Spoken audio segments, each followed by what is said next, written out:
What's up, guys? Welcome back to my live stream. So in today's live stream, we're going to be reacting to Gamescom 2025.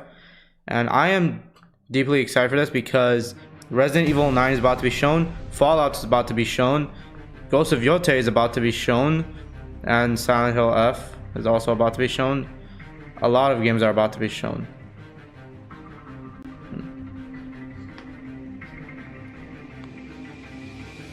Let's see what game. Okay, so Resident Evil 9, Ghost of Yotei, Silent Hill F, Outer World, World of Warcraft, Midnight, Ninja Gaiden 4, Fallout, the TV show, and Call of Duty Black Ops 7.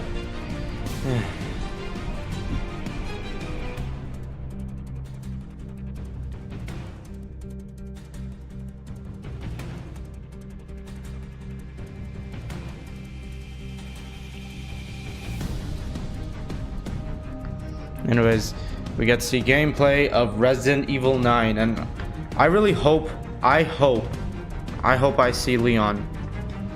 I love that guy. If I see Leon, I'm gonna scream. I will scream. Hold on, let me just go get water real quick.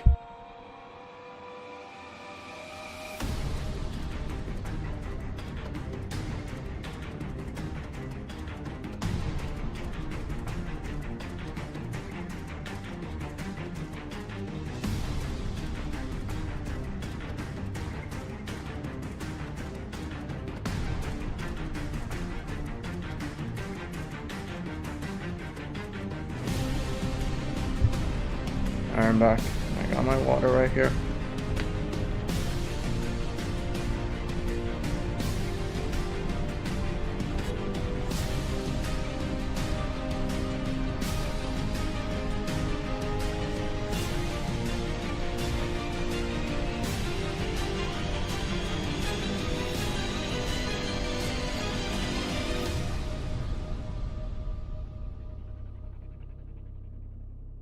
Hold on, let me just open my AC real quick.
I'm waiting.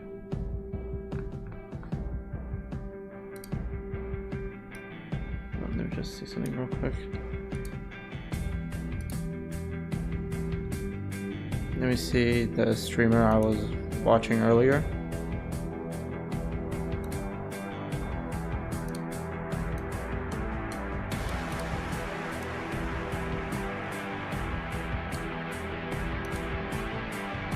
Oh.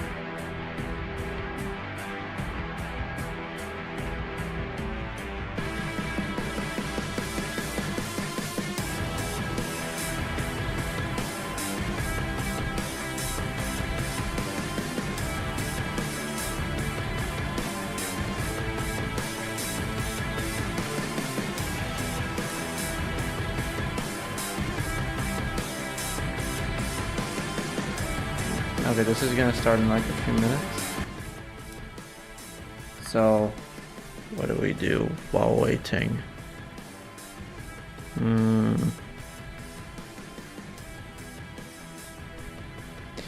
Okay, so I might as well like talk about the things that are being shown here. Might as well talk about them. So, Resident Evil.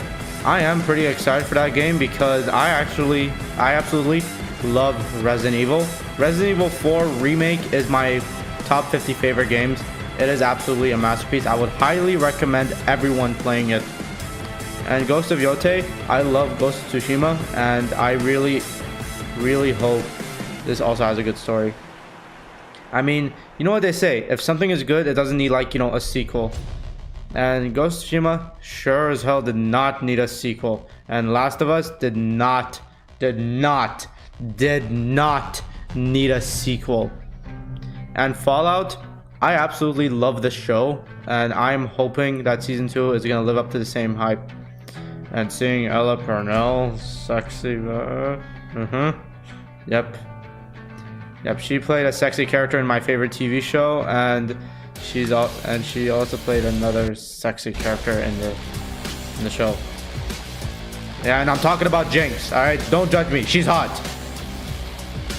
And also Ninja Gaiden, I'm not really familiar with it, so I don't really know much. And Call of Duty, yeah, I'm excited. I mean, I'll also do a video where I play it, like I did that video play Black Ops 6.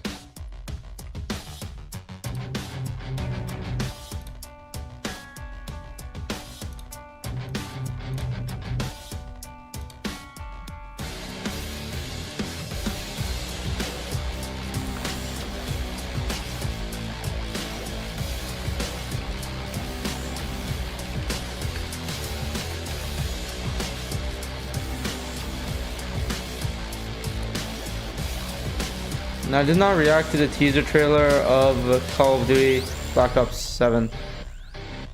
Anyways, playing Black Ops 6. Yeah, I did that because I was bored and it was a new year and I wanted to upload something for the New Year's. And yeah, playing Black Ops 6 on my birthday. Yeah, it was my birthday and I uploaded on my birthday. And yeah, I did this because I was bored and I was also in uni and I have one of the reasons. And I wanted to prove, like, you know, some classmate a point that I'm uploading a video. And that, yeah, I got a little excited. Because my favorite franchise from the Call of Duty is the Black Ops.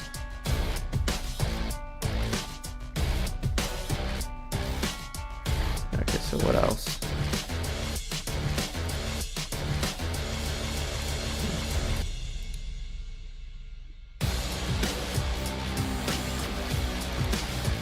Okay, so what else? Oh, they have them right here. Nope, they don't.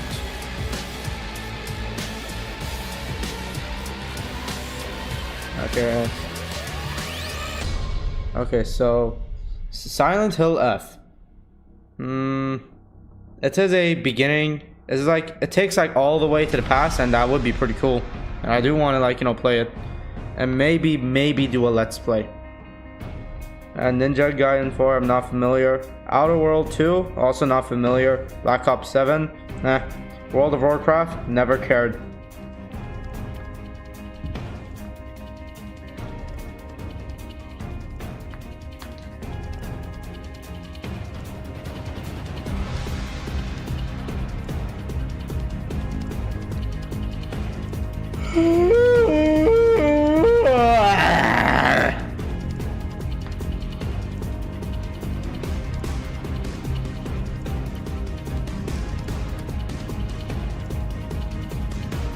Feel free to chat in the, feel free to talk in the chat. I love answering questions. Did he party VR? Whoa, chill out. I know he just got out of prison, but chill out.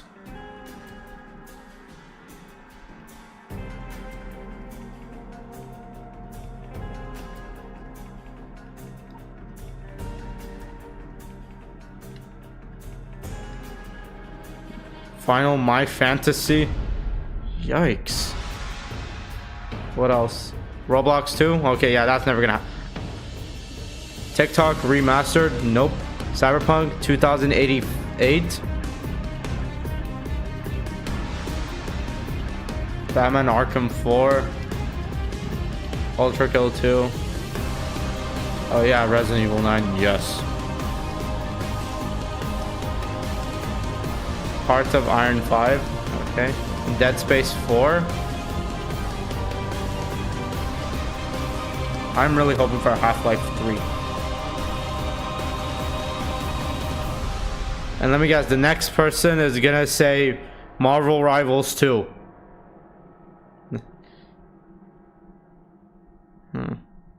Whatever. Anyways, also, I feel like Remedy Games might announce Max Payne.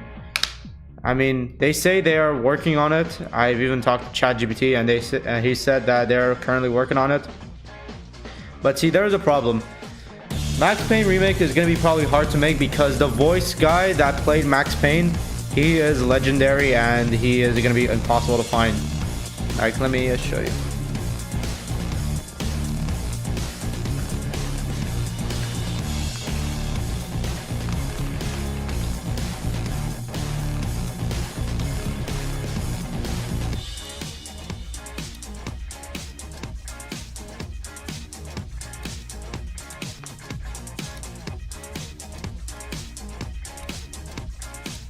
Okay, so anyways, James McCafferty. Okay, so he's the voice actor of Max Payne, and everybody loves him because they say he's a legend, and even Sam Lake likes him. But sad news, he died at December 17. But he did had a cameo in Alan Wake 2. That's pretty cool. And I, for one, am in love with the game Alan Wake. Alan Wake is a phenomenal game. It's one of my favorite games of all time. And the worst part is this guy was too young to die. He was only like 65. Maybe if he died like in the age of 90, I would understand. But no, he's like Tom Cruise's age.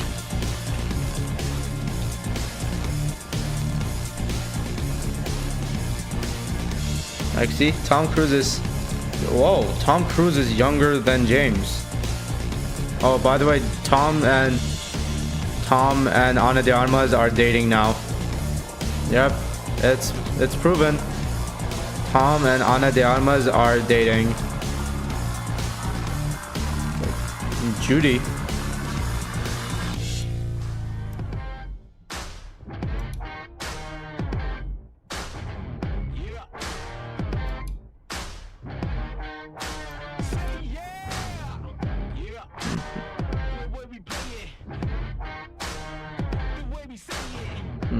You know, I hear that Tom Cruise is making a movie with Ana de Armas. It's basically going to take place underwater and has a very big budget.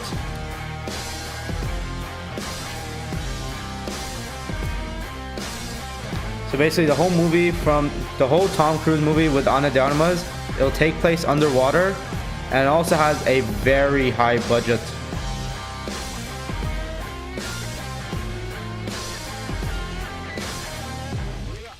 It has a very high budget, but still, that's not like the biggest budget Tom Cruise has worked with.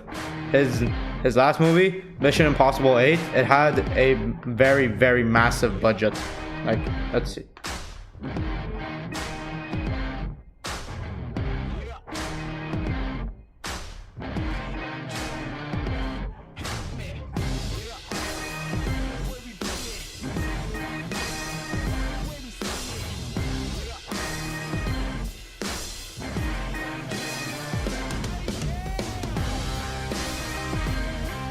The budget of Mission Impossible 8 is 400 million. And the movie did flop. But I say it's an amazing movie. I absolutely love this movie. I rate it at 10 out of 10. It is a phenomenal film. And an end to Tom Cruise's legacy to be Ethan Hunt. To be honest, I haven't watched any of the Mission Impossible, such as The Dead Reckoning and The Final Reckoning. But The Final Reckoning is amazing.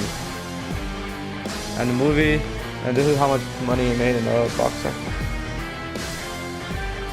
Okay, it made about 500 million in the box office, almost 600 million in the box office, and that's a pretty good box office money. That's a pretty good amount of money for a box office film. And I say it did not flop. I say it succeeded. And Jurassic World Rebirth. Yeah, that movie is obviously gonna hit $1 billion in the box office. And the movie, it was alright. It's not a bad film. I'm not familiar with the franchise. I haven't even seen Jurassic Park. Don't hate me for that. And other movies I've watched this year are amazing, like Sinners, Fantastic Four, Thunderbolts, and my number one, Superman. Superman is my favorite movie this year. Anything James Gunn can touch, it will be a hit. Let me show you.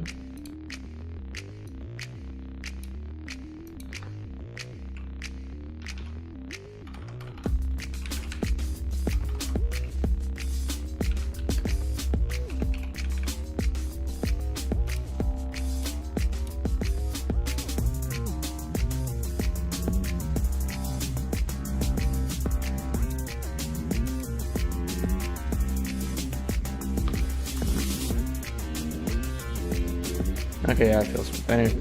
Okay, so anyways, Superman,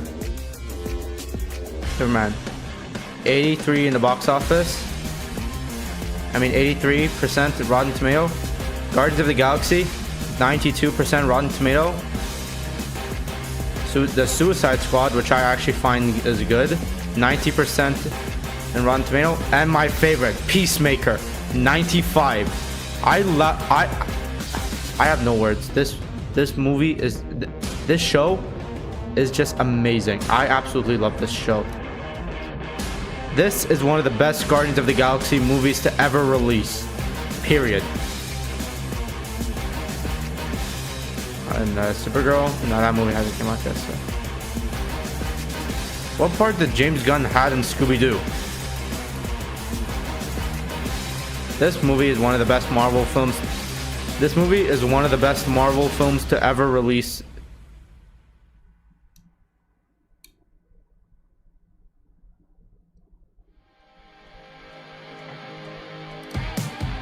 And this movie is amazing.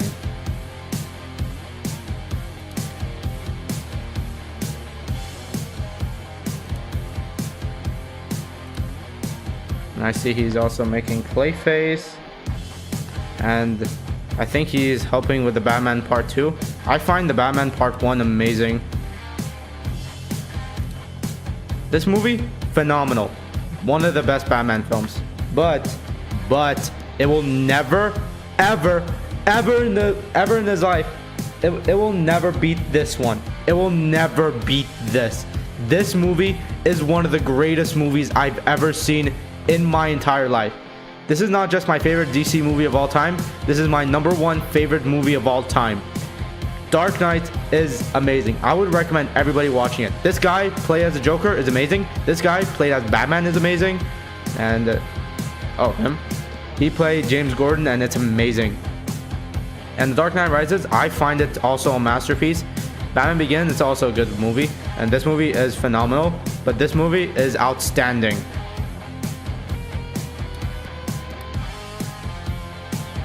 7 minutes left.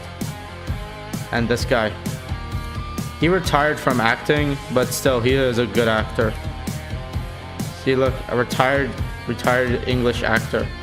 He's been in this one, my second favorite movie of all time. Hold on, let's just go to Interstellar.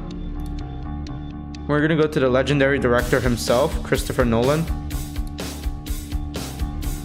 So here are my list of favorite movies. Number 1, number 3, number 2, number 4, and probably gonna be number 5 when it released.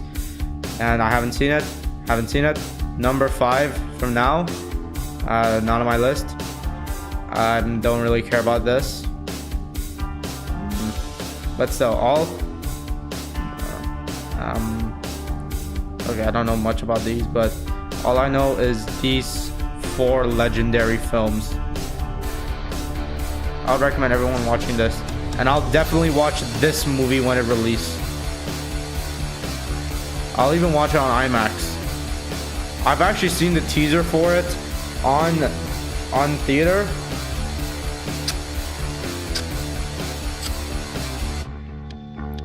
Yeah. Oh, and not to mention, one of the most beautiful thing that happened in cinema history. Let me show you. Okay.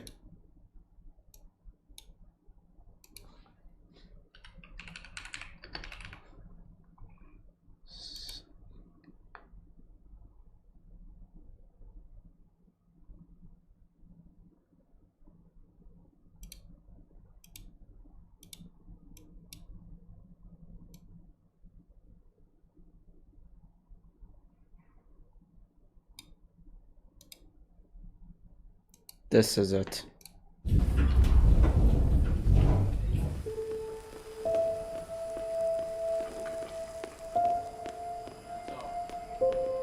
This is gonna be one of my favorite movies next year. I guarantee. We ready? Yes, I'm ready. I'm ready for this.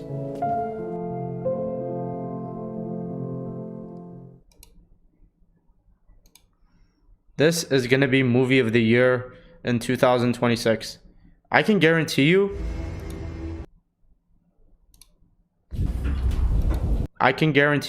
Spider-Man Brand New Day is gonna be movie of the year. Because we are having an insane amount of actors. Like, we're gonna have Hulk and Punisher and even Sadie Sink, the girl who played Max in Stranger Things. And not to mention, Stranger Things is one of my favorite TV shows to ever watch. And Max, she is my second favorite character in the show. Number 1 is 11. Actually, yeah, number 1 is 11, number 2 is Max, and number 3 is Dusty Bun.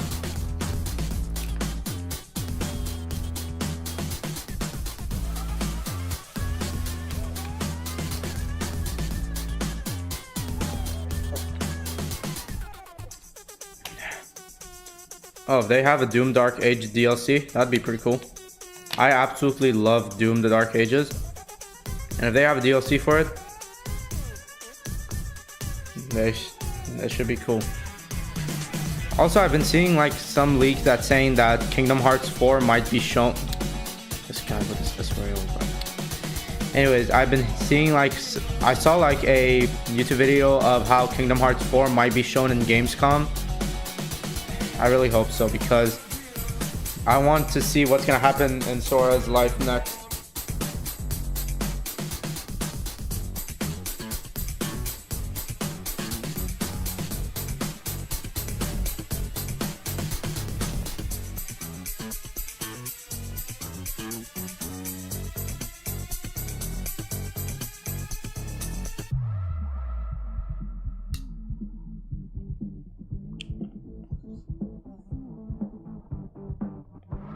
I recently started shaving, and I did it earlier. And my face feels smooth. All thanks to Gillette.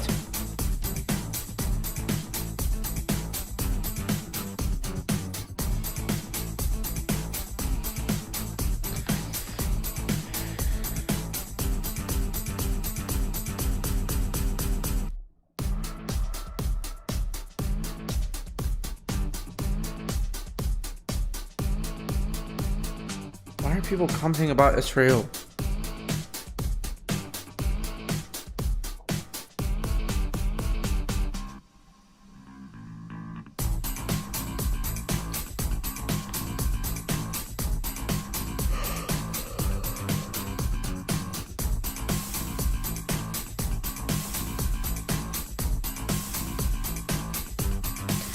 All right.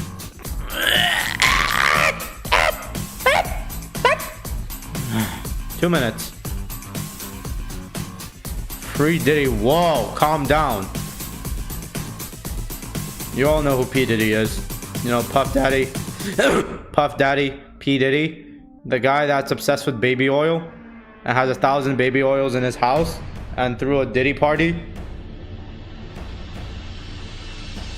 Yeah, that guy. Sean Diddy.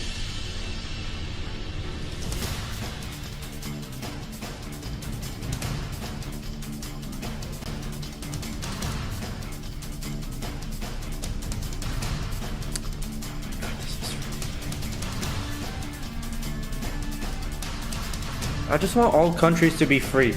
Like, you know, no war, no battle, no anything against each other. I just want them to be free.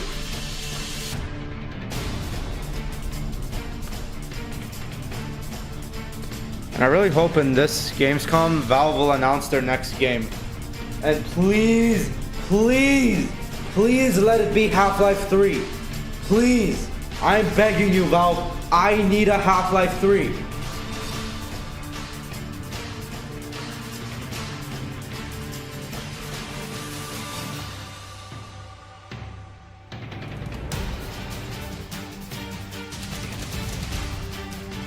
I really hope they don't announce Last of Us 3.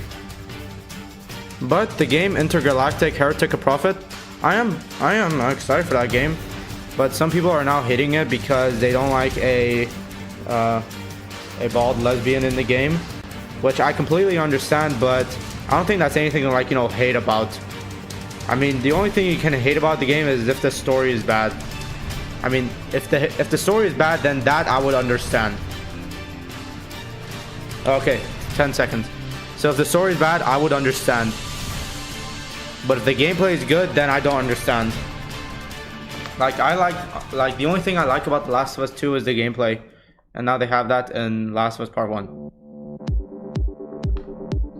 Alright, Gamescom. Hello and welcome to the Gamescom Opening Night Live 2025 pre-show. I'm Kyle Bossman. The main show, Opening Night Live. The one with Black Ops 7 and Resident Evil Requiem, hosted by Jeff Keighley. That's soon, but not yet. This is the waiting room. And the secret about the ONL pre-show is that it's good itself. We've got an absurd amount of trailers and reveals and premieres right here in the lead up. So let's not waste another microsecond. Here's a brand new game reveal. Yo, remember me? Your old pal Bubsy? From all those classic games you loved. Was it something I said? What could possibly go wrong? Forget about that. Let's talk about the new one. Bubsy 4D. Now this I like. Atari, okay. So, where are we going next? Don't mind if I do. Zoink. They call me the Orange Blur. Do any of these outfits come with pants?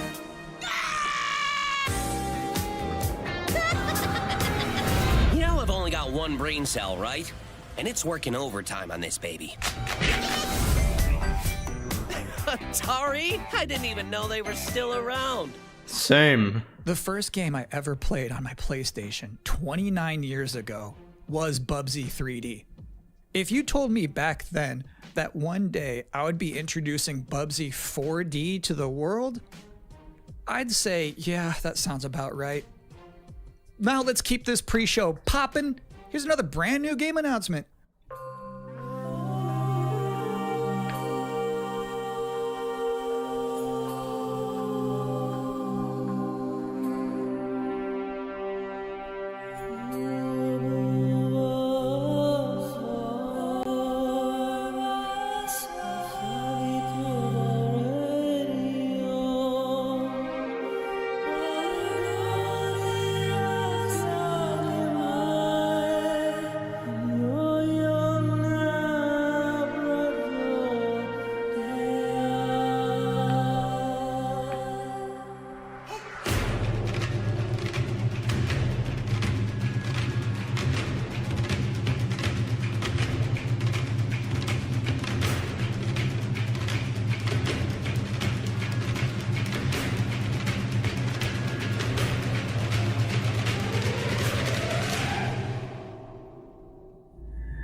I'm good, thank you.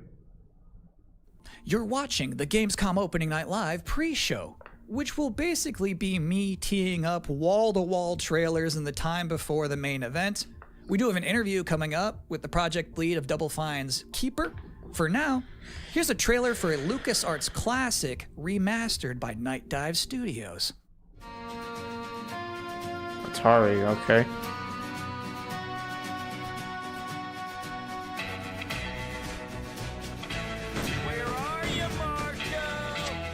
So Doom 1 gameplay.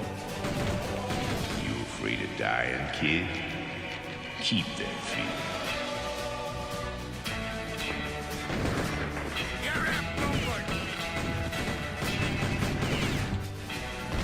Just hit the dude. I see a gleaming city rising. A city that has a fine name on it. It's gonna take more than bullets to get what you want, mister. Once a lawman, always a lawman. They don't know how to shoot. Outlaws. Not familiar. If you thought maybe I was exaggerating a little bit when I said this pre-show is filled with exciting and really good trailers because it's my job, normally you'd be right. However, sometimes a trailer is actually just unmistakably exciting and really good, like this one.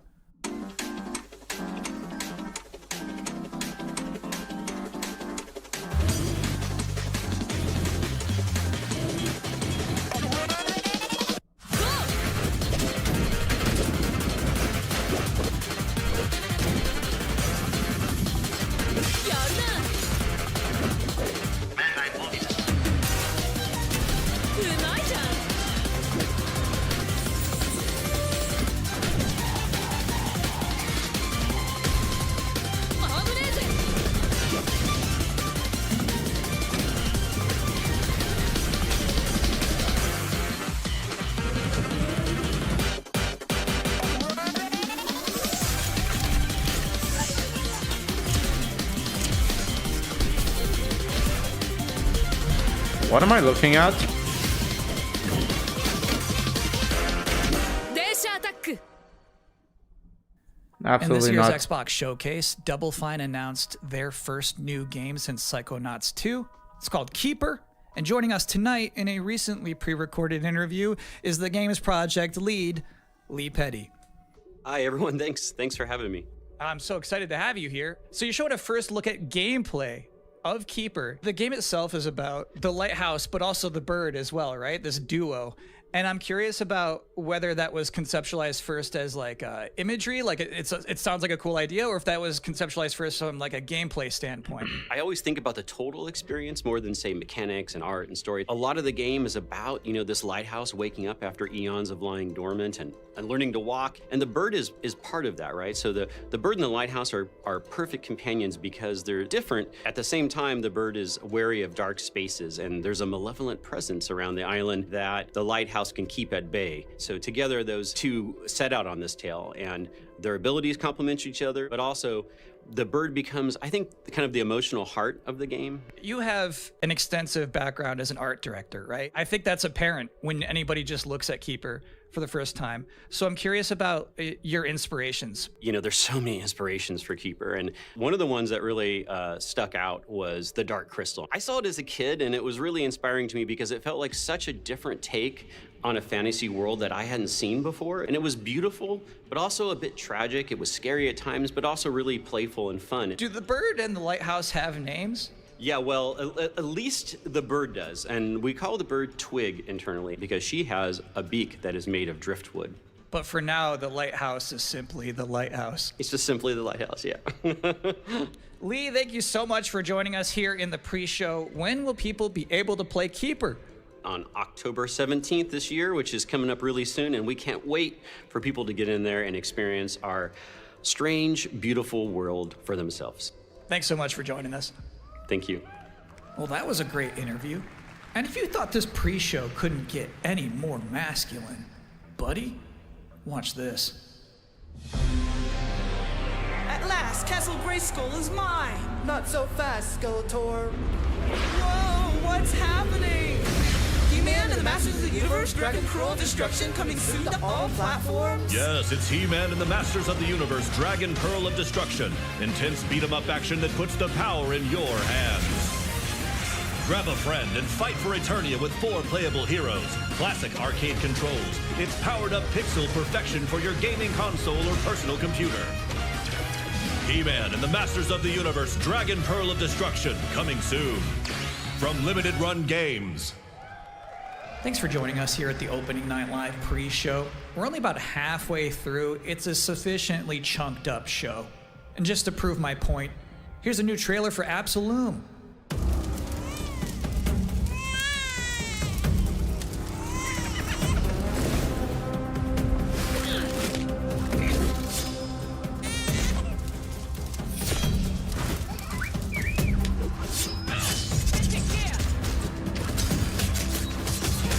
When are we gonna see actual good games?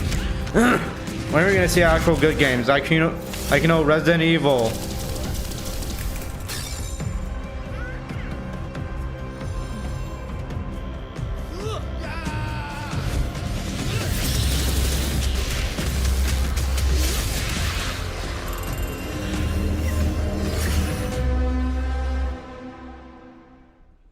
October 9th, that's a release date reveal. And I think Frog Mage revealed too, that was cool. Now, if you'd like to take a break at this moment, maybe grab a water and some snacks, I really can't recommend it. Here's a brand new look at Long Gone.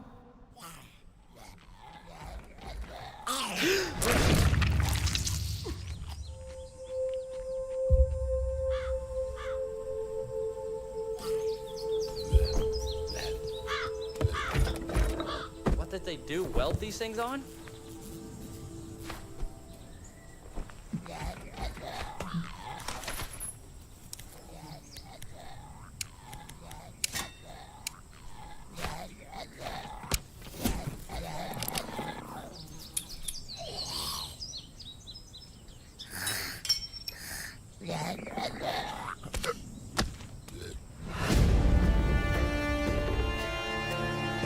It's a native adventure game.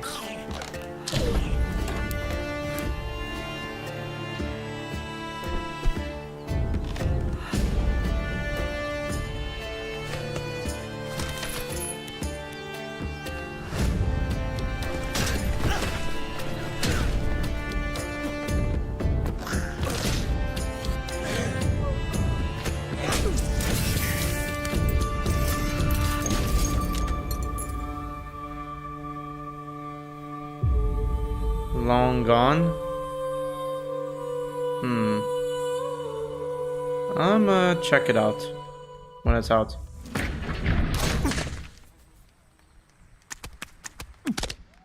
Sometimes, frankly, I'm impressed by the amount of nice worldwide reveals they book for this show. Here's another one.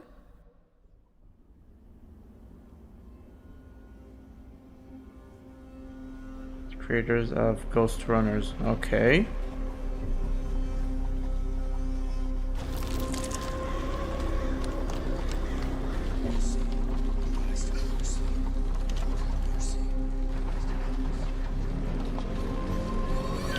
Okay, so it takes place during the past, alright.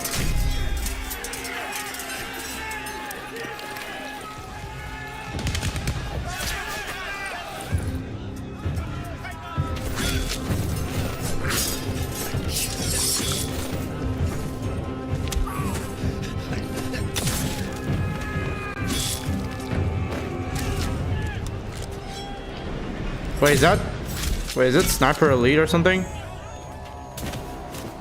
Is this Sniper Elite?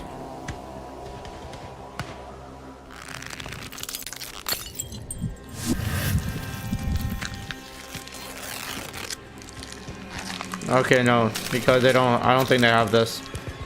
In Sniper Elite, they'll probably just have Hitler.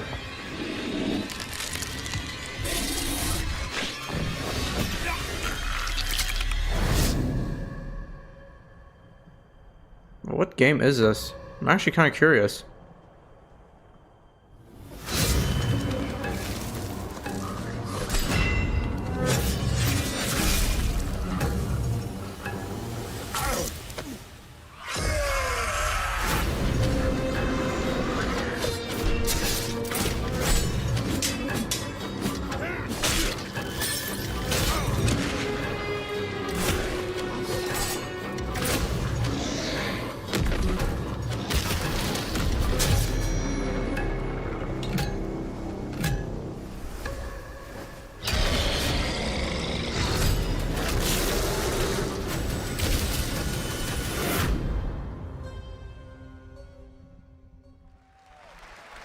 So it's my sworn duty as pre-show host to make people excited about Gamescom opening night live. Thing is, you can't just tell someone to be excited. You can't just say, y'all excited, and expect people to start clapping. You have to give them a reason to be excited. So, here they are, the top 10 reasons to be excited for Gamescom Opening Night Live 2025. Number 10, hearing people make noise when someone asks if they're excited. Number 9, a new trailer from The Outer Worlds 2. Number 8, the emotional adventure of seeing a new game for the first time and not knowing if it's free to play or not until the end of the trailer. It's anyone's guess these days. Number 7, Ninja Gaiden 4 is showing up. And every time there's an Azuna drop, someone in the audience always goes, yeah! Number 6, knowing there's no Silk Song, understanding there's no Silk Song, but still thinking, what if there's Silk Song? Number 5, Ghost of Yote is in this? Yeah. PlayStation just had a 19-minute gameplay blowout. You have to wonder what they've been saving for Gamescom. Is that Wolf gonna do something crazy? Number 4, Silent Hill F going full freak mode. Number 3, watching game designers develop their public speaking skills in real time. Number 2, the worldwide reveal of Call of Duty Black Ops 7. Now you might be saying, didn't that already happen a couple of months ago? Number 1, Resident Evil 9. That was the teaser. This is the worldwide reveal. And the number 1 reason to be excited about Gamescom opening night live 2025, Resident Evil. So they just announced this at Summer Game Fest, and then they said, see you at Gamescom. Well, look at the time. It's Gamescom. Or it will be in a matter of minutes.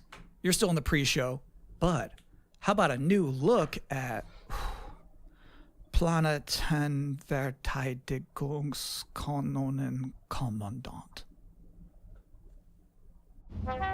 What? Good morning, Commander. The cooperative state has honored me with the supervision of your well-being.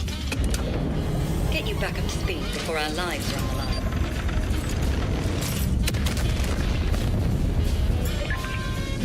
Glad to see you've not lost your touch.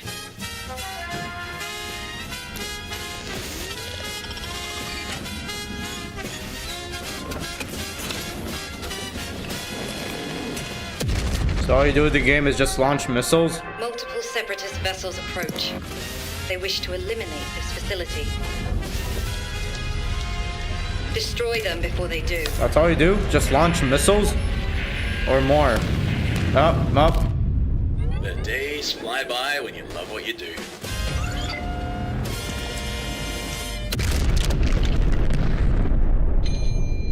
Is there more to this? Welcome again to the Gamescom Opening Night Live pre-show. If you're just joining us, there's still plenty of time to enjoy some bonus video game trailers before the big show begins. Here's a freaky one.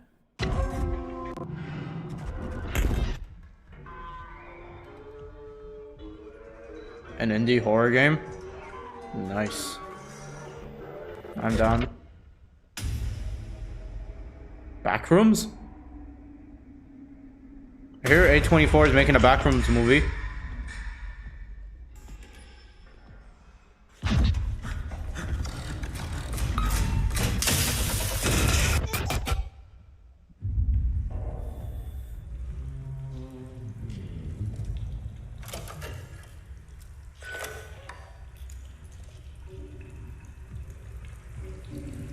Here the studio company A24 is making a Backrooms movie.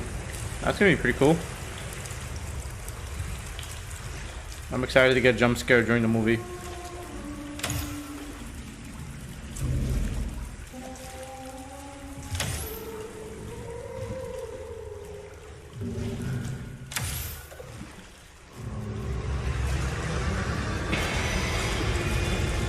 Nope.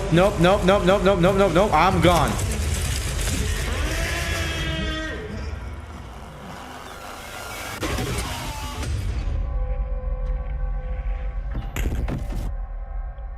Route time. Interesting fact about that game, they actually created that whole environment by 3D scanning the entire bathroom of Jeff Keighley's mansion. Now, we've got 3 more videos and not a lot of time left before ONL begins, so next up, 2 trailers back to back. Millions of souls pour into the underworld every day. You're no different. My lord, he's here. I bid you walk the mortal world once more.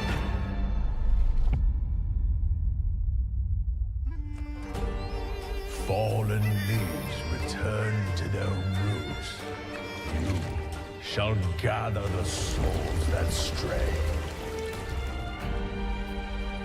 I've watched over this city for ages, and every name in your scroll of death. Not one of them dies quietly. You, a soulless husk. You can judge my fate. This game actually looks pretty cool. When the artifact can do what Luke's flame cannot. Is it created by the same people that made Black Myth?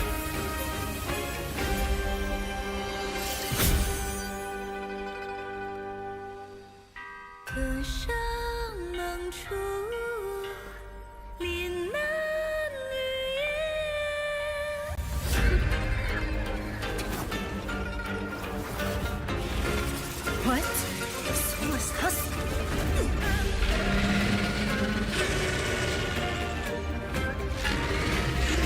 The living cast their dead to flame, and sacrifice ignites the war banners!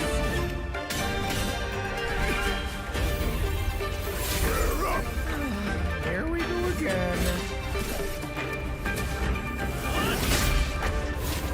This game actually looks pretty cool. I want to know what this game is.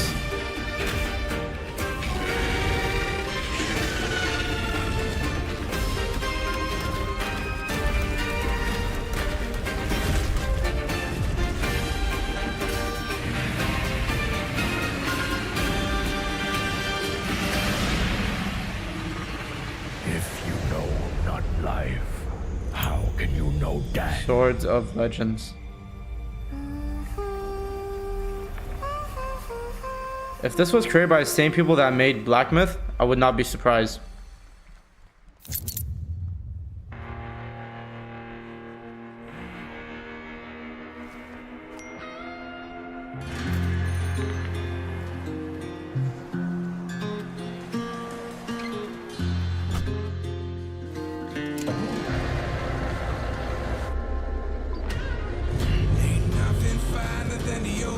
Is this another truck simulator game?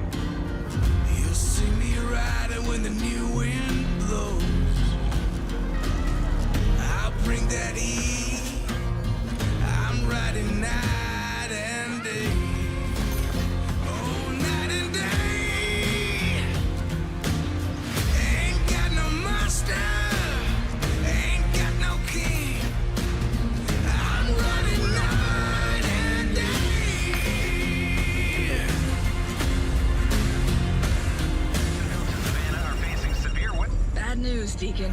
Storm's almost on top of you. I got eyes on it. You can still turn around, you know. Nah, Pineview won't hold out. XDC Logistics. They said you were coming. But take care now, you hear? Let's get it done.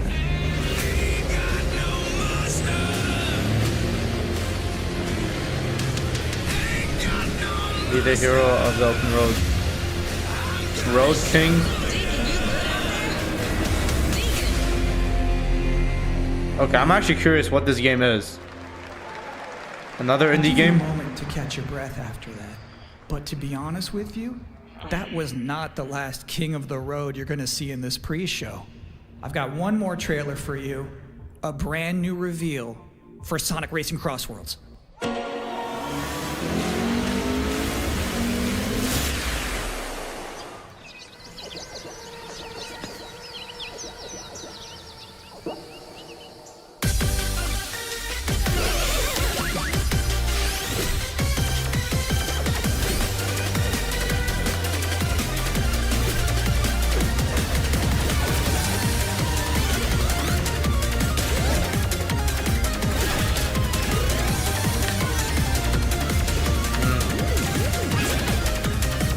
I miss the old Sonic racing games.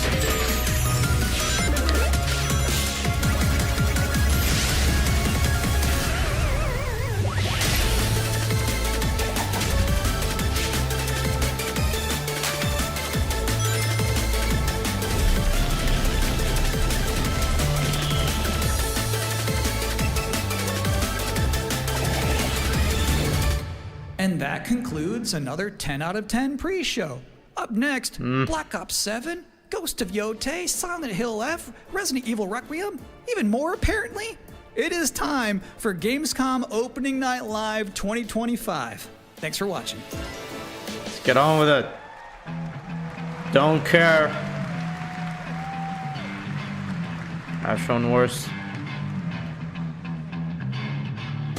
Please welcome your host, the creator of the Game Awards, Jeff Keighley. Hell yeah.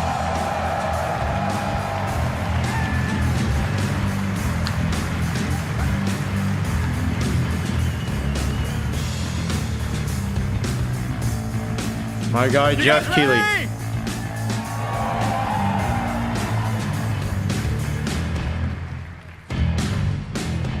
Guten Abend!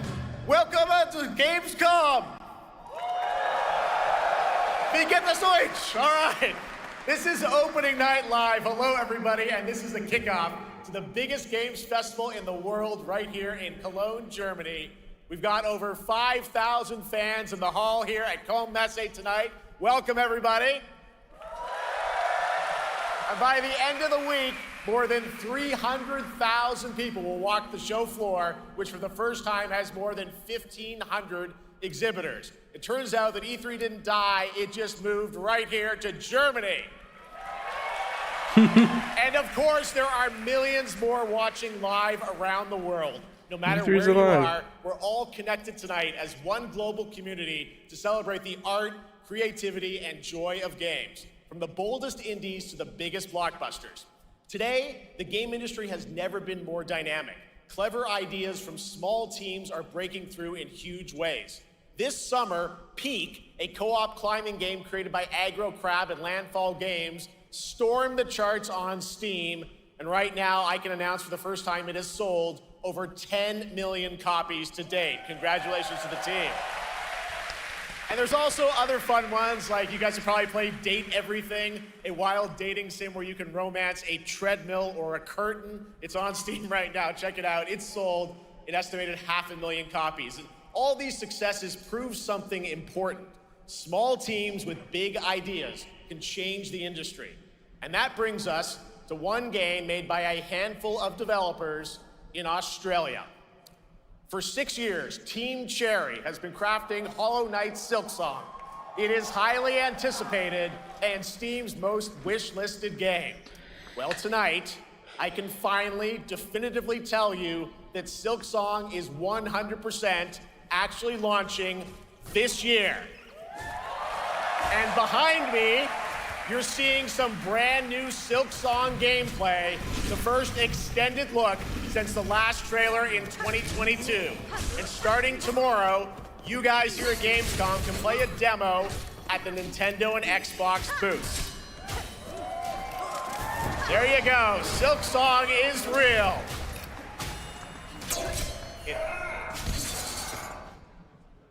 And on Thursday, Team Cherry is going to be sharing some news as part of a YouTube premiere on their channel, so make sure to check that out.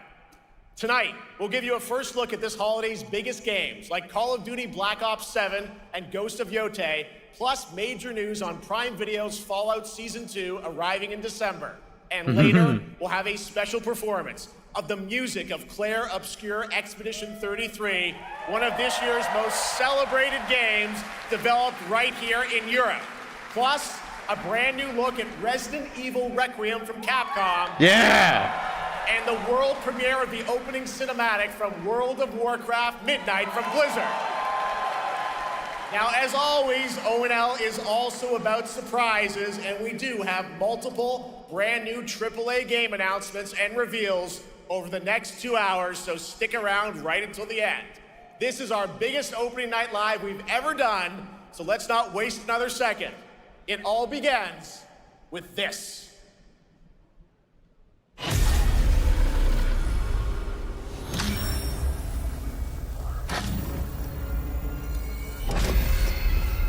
It brings me such satisfaction to see you here. A witness to my work. You will know fear.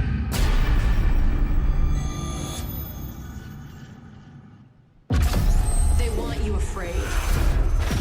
Fear makes you easier Call of Duty. to control. Is it? Is it Call of Duty? It's time to wake up. Hey! Your streets shall once again run red with your blood. Raul Menendez ignited global unrest on an unprecedented scale. 2035. Terrorist. We're bringing peace and security to the world. He refuses to let me go. Stop looking backwards, David. What matters is what we do next. A lot of people counting on us for answers.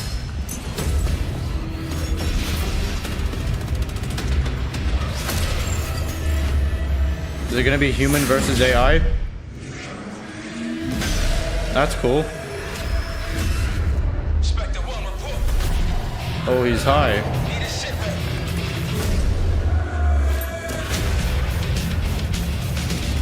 The multiplayer? This isn't real. The hell it ain't! Los Angeles.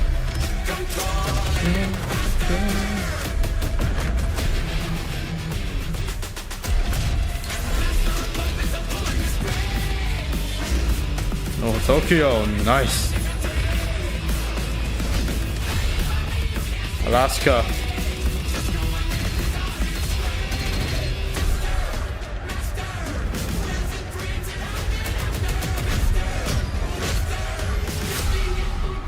Pull it together, man! So eager to leave, David. Killing the man is a hell of a lot easier than killing the idea. You were never cut out to be a Mason. No more games. This ends now. Call of Duty Black Ops 7. Get the Reznov Challenge Pack when you pre-order now.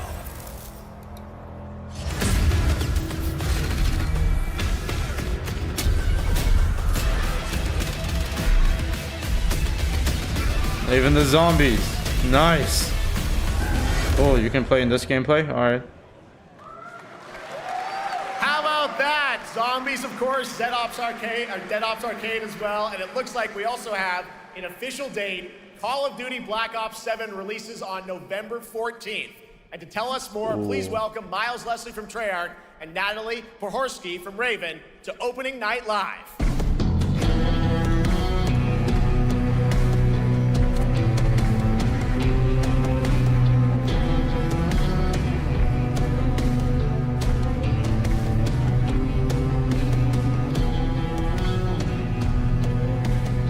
Hello, guys. Congratulations on the reveal. Welcome, Miles and Natalie, to Opening Night Live. Thanks for having us. We're very excited to finally talk about this game. Yeah, excited. Let's get into it. All right, well, that trailer was obviously intense. Black Ops is back. Twisted world of Black Ops as always, and it looks like you're definitely pushing the envelope again. Absolutely, Jeff. It's been a long road, and we're thrilled to finally be sharing what we've been building. Black Ops 7's got a bold vision of the future. We're diving into 2035, and it's a future that feels real, just out of reach, but it's twisted in only the ways Black Ops could. And, you come to expect what you got there. It's a world of fear. The shadows are gone. Nothing is what it seems. Yeah, 2035 setting. So the question is, we're wondering, how does this all fit into the Black Ops timeline? Yeah, so we're pulling threads from Black Ops 2 and Black Ops 6, but don't worry, don't get it twisted. This is a beast of its own, Black Ops 7. We're stepping into a world spiraling from the return of Raul Menendez and the consequences of the past. All right, well, I'm curious who the protagonist is, so you can tell us who's stepping into the light in this game. Yeah, David Mason returns, but he is not the same. He's carrying deep scars. Some you can see, some you can't. and he's got a new team with him, and every mission, every move is a test. Now, And what we're makes the story also- stand apart? Yeah. We're also introducing the Guild. Yes. Important to mention, a global tech force that claims to be humanity's last line of defense against this mysterious threat. And their CEO, Emma Kagan, is a visionary leader with a clear mission, but how she chooses to confront this crisis is often at odds with David and his team. So it's not a battle of good versus evil, it's a clash of philosophies. What kind of future are we building, and who gets to decide? All right, so some deep thoughts there. So yeah, tell us about how does this story stand apart this time? It's the characters. Okay. So the story is about identity, memory, and consequence. And we've crafted this cast like pieces of a puzzle. So each one has a reason to be there, and each one brings something unique to the table. And we've also got our central city of Avalon, which is more than just a backdrop. It's a living, breathing space that evolves with the player. And it's also where our story roots take hold. All right, well, one thing we want to talk about is gameplay, and I understand you're doing a co-op campaign for this one? That's right. From the start, we wanted to make a bold change with the campaign. Black Ops 7 can be played solo or up to 4 players. It's a shared experience, and every mission has been handcrafted for variety. Tone, pacing, gameplay location. You're going to be running on the rooftops of Japan, exploring the Mediterranean coast, and then diving deep into the human psyche. All of it has been crafted to really add clues to the story and offer their own gameplay focus. Wow, so wild story, co-op campaign, you are definitely pushing boundaries this time. Yes, we are. Black Ops 7 is all about innovation across the entire game, and not just in gameplay, but in how we tell stories, how we connect players, and how we build worlds. And this is just the beginning. There's more to come at Call of Duty Next, including multiplayer and zombies. But for now, we hope you guys are excited to step into something new and experience something truly unforgettable. Amazing. All right, Call of Duty Black Ops 7, thanks so much, guys. And now, here's a behind-the-scenes look from the rest of the Call of Duty development team. Thanks, guys. Black Ops 7 brings an all-new way to play the Call of Duty campaign. This time, you're not going in alone. You have the option this year to play solo or up to 4-player co-op start to finish. You can bring your friends, you can make some new ones, and there's a whole bunch of adventure even after the story. For solo players, we really make sure that they can engage in the campaign the way they want to and feel like they're truly playing a Black Ops story. What's going to be fun is having each player in your squad gravitate towards their own play style and then really playing it off of each other. We've crafted this as an inherently social mode that features the amazing linear Call of Duty missions that our community loves. Mission variety is at the core of the Black Ops 7 campaign. The pacing shifts between high-intensity combat, stealth-driven objectives, and deeply psychological sequences that challenge your perception of reality. Avalon serves as the narrative's anchor throughout, but the campaign stretches far beyond its borders, both geographically and thematically. Should I do a Let's Play? It's dynamic and full of opportunities to explore, experiment, and experience the story in new ways. And in the culmination of the co-op campaign, we're unleashing something bold, the endgame. It's a proving ground to put everything you've mastered throughout the campaign to the test. The endgame is a brand new PvE social experience where you and your squad will need to survive overwhelming odds, adapt under pressure, and break the rules of what you thought a campaign could be. Each run is a new step in your power journey as you wield personalized abilities and face unexpected challenges. And here, all of Avalon opens up. It gives us a lot of freedom to have some fun with the gameplay mechanics, player movement. Players really can turn the map into their playground. This is your chance to explore the world beyond the mission.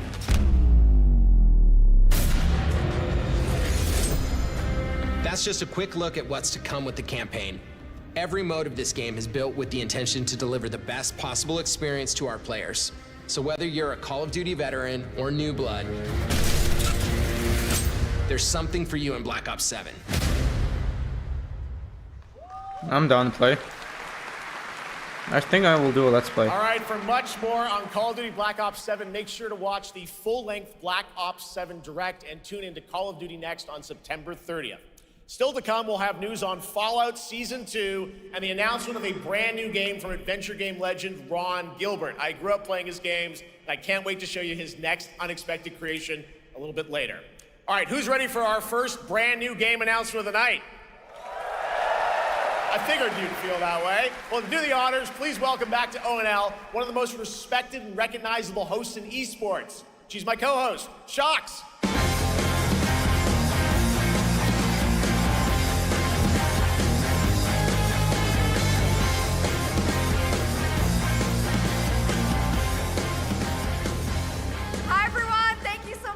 It is so great to be back here at Gamescom and ONL. I just had so much fun last year that I had to run it back. And let me just say, we have an unbelievable show for you tonight. And now, without further ado, it's time for our first new game announcement at ONL. Please enjoy. Our gods have forsaken us for fear of the coming darkness. Consumes all but you, lamp bearer. Something stirs within you, something ancient, powerful, hungry. So I ask you, will you harness this darkness within and deliver unto our so-called lords retribution?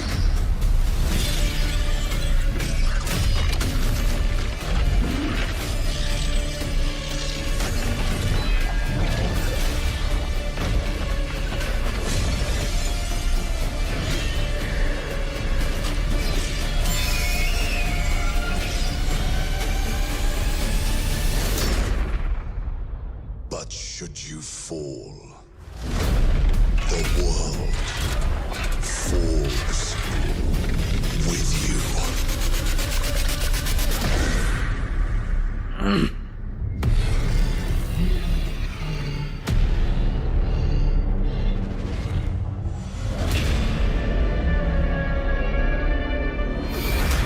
Lords of the Fallen 2.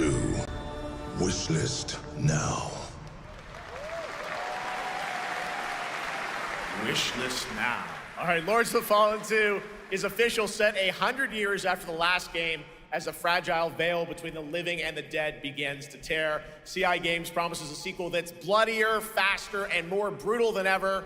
With more aggressive combat and new boss battles, your first look at gameplay will arrive later this year. All right, now for something completely different. This next game won Game of the Year at the Game Awards and comes from one of the most celebrated studios on the planet.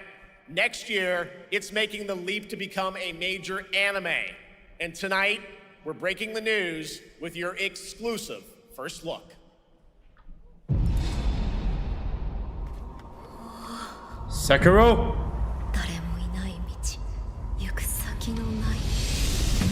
Sekiro is becoming an anime show?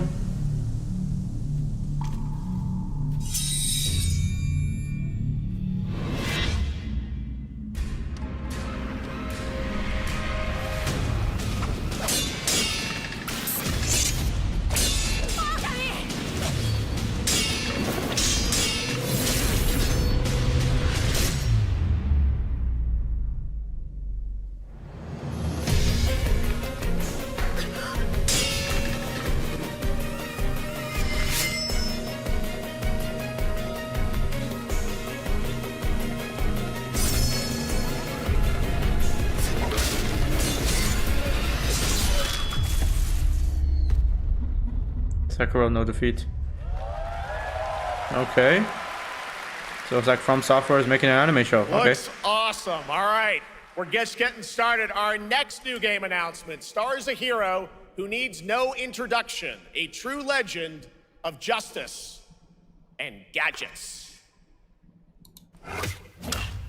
Hey. Is this the Lego Batman game they've been saying? Yep.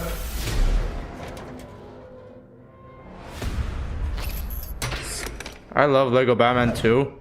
And this game might feel the same.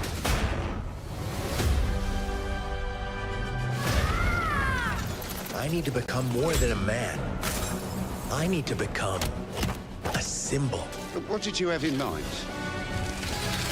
So like the backstory from Batman Begin. Okay.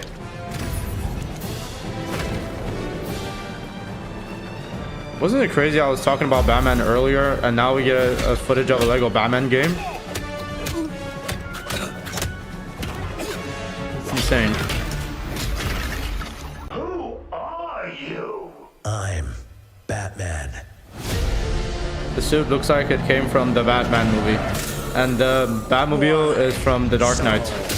Serious. Hey! The line. Let's get nuts. I'm allergic to nuts. Is that the Heath Ledger Joker? Who's the man behind the mask?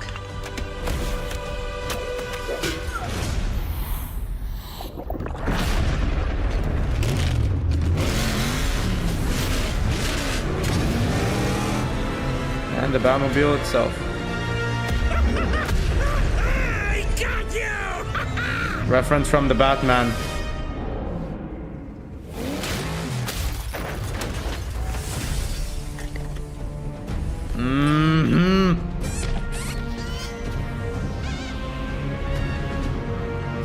Lego Batman. Legacy of the Dark Knight.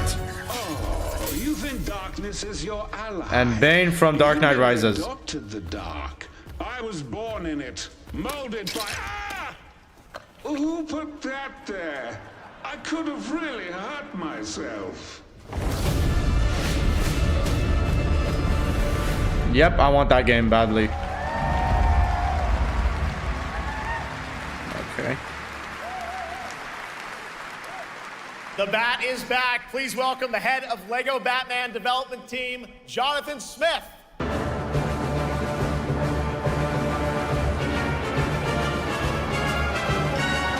I enjoyed Lego Batman 2, and kinda also enjoyed Lego Batman 3. All right, so after the huge success with Lego Star Wars, you guys are returning to Lego Batman? We are so thrilled to reveal this game tonight for the first time to you all and to the world. Yep. And that's not all. At Jonathan Smith, Gamescom, you will be able to and play Lego team Batman of TT Games. Legacy of the Dark Knight. Wow. Pretty amazing. All right, well, there will be a demo on the show floor for everyone. Now, let's break down that trailer because we see so many fan favorite references to films and things like that. So what is the story of this game? This is the definitive, essential Batman story. We take you on Bruce Wayne's epic journey from origin to legend. You'll train with the League of Shadows. You'll fight crime on the streets of Gotham. And as the years go by, you'll establish your ultimate legacy as the Dark Knight. We've incorporated iconic moments and The Dark Knight's one of the greatest movies to ever release. Decades of Batman movies, TV shows, comics, and games, all brought together and brought to life in our unique Lego world. Well, we cannot wait for it. Let's also talk about the combat, because we've got some real gameplay here of the combat, and I gotta say, feels like you're really amping things up here this time. Oh, the team has created a really rich, deep combat system that's authentic to Batman's unique style.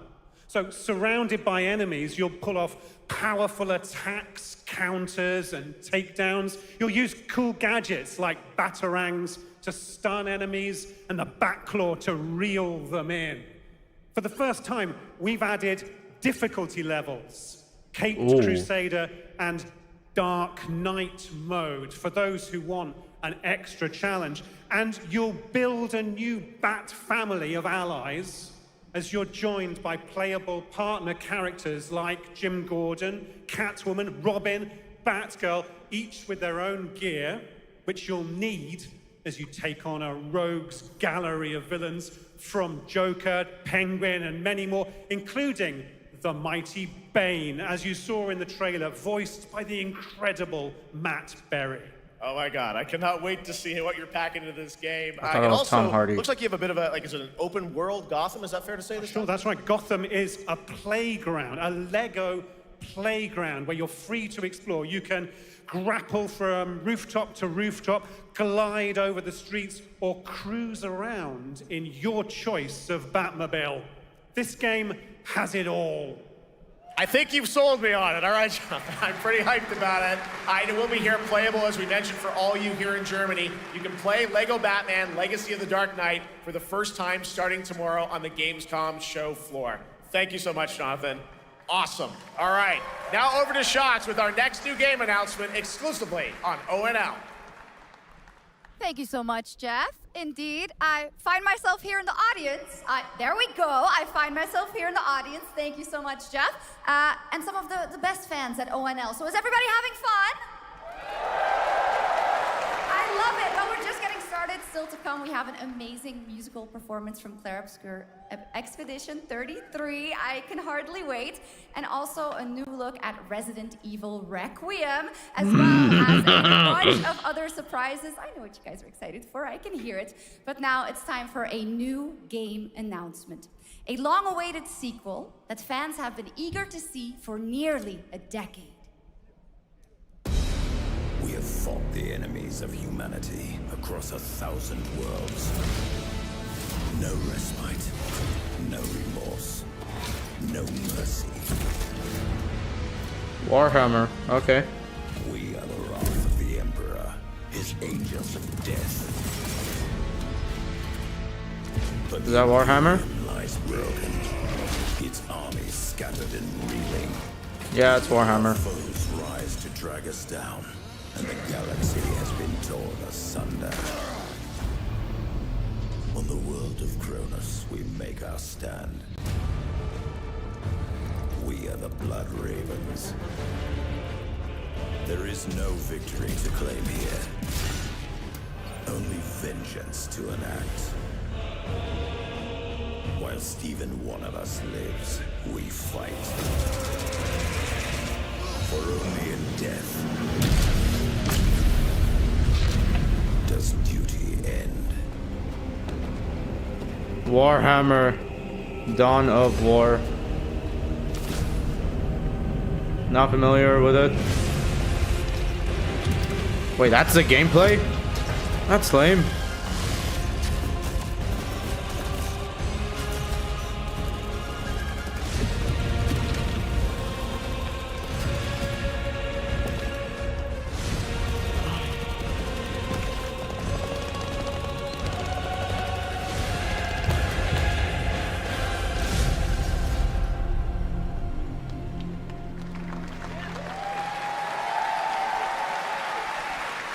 Centuries after the last great conflict, the battle for Kronos begins again in Dawn of War 4 with 4 playable factions and over 70 missions. Dawn of War 4 is coming in 2026 to PC. All right, now it's time for an unexpected update from the Monster Hunter Wilds team about a very special crossover event.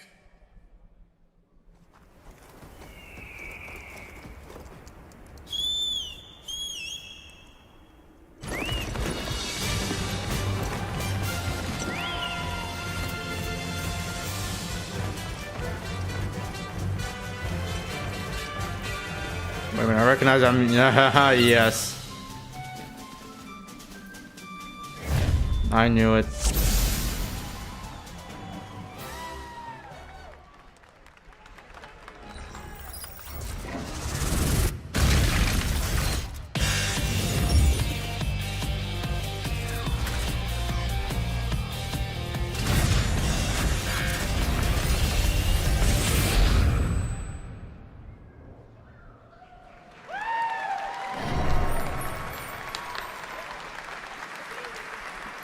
I haven't played any of the Monster Hunter games. All right, to not tell familiar. us more, it is my great honor to welcome 2 very special guests together on stage. Ryozo-san from Capcom and Yoshi P from Square Enix.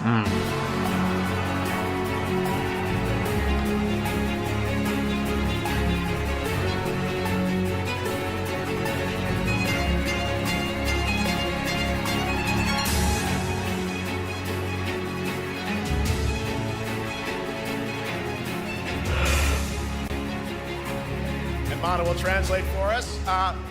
Well, guys, it's great to have you both together here at Gamescom. Ryozo-san, what can you tell us about this collaboration? Hi, thank you, Jeff. ドイツの皆さん、配信をご覧の皆さん、こんにちは。今日ですね、このファイナルファンタジー14との特別なコラボレーションを発表できたことを本当に嬉しく思っています。Thank you, Jeff. Good evening to everyone at Gamescom and all the friends watching online. Today, we're very excited to announce a special collaboration with Final Fantasy XIV. ですね、モンスターハンターワールドの時にもコラボさせてもらったんですけど、その時もですね、吉田さんとまたちょっと機会あったらどっかでやれたらいいですねみたいな話をしてたんですけど、今回それが実現しました。今日お見せした、映像はですね、まだ一部でして、詳細は、来月皆様にお伝えできると思いますので、そちらの方を注目していただけたらと思います。あとですね、今回もですね、吉田さんと、スクエアエニックスのスタッフの皆さん、本当に全面協力していただいたことをですね、感謝してます。吉田さん、ありがとうございます。はい、でここからですね、ぜひ吉田さんにバトンタッチして感想をいただけたらと思っております。After our collaboration in Monster Hunter World, I remember talking to Yoshida-san and discussing how much we wanted to do it again, and now we're very thrilled to make it happen. What we showed you is just a little glimpse of what's to come, so please look out for more information that's coming next month. But of course, Yoshida-san and the Square Enix team have been working just as hard with us on this special collaboration. So I'd like to not only thank him, but turn it over to him to share some thoughts. Guten Tag, Gamescom! まずはこのような素敵な場所に招いていただいたジェフさん、それから我々にね、いつも本当にたくさんのインスピレーションをくれる良三さん、それからカプコンの開発チーム、そして何よりゲームファンの皆さん、本当にありがとうございます。Yeah, I don't understand everything you just said. Guten Tag, Gamescom. First of all, I'd like to thank Jeff for having us here and Ryozo-san for all the inspiration, the Capcom team for working on this special collaboration, and to everyone enjoying our games. Thank you so much. 今、良三さんの方からもちょっとご紹介いただきましたけど、モンスターハンターワールドの時にもご一緒させていただいて、今回それに引き続き第2弾ということで、モンスターハンターワイルズとも、我々クロスオーバーと呼んでですね、全面協力して、コンテンツ開発してきました。As Ryozo-san mentioned, we worked together on Monster Hunter World, and we wanted to make it happen again, and it's happening for Monster Hunter Wilds. We would call it a crossover, and we're very happy to make this happen with all of our efforts joined together. もちろんクロスオーバーですので、ファイナルファンタジー14側にも、スペシャルなバトルコンテンツご用意しております。今日は先ほどね、ティーザートレーラーとして、モンスターハンターワイルズ側の映像を見ていただきましたが、我々もちょっとだけ映像をご用意してきました。Since this is a crossover collaboration, not only Monster Hunter Wilds, but Final Fantasy XIV would also be having a special collaboration content inside it. Outside of the trailer we just saw, Final Fantasy XIV has also prepared a short trailer to show you what you can get. Wow, all right. Well, thank you so much. Ryozo-san, Yoshida-san, here's the trailer.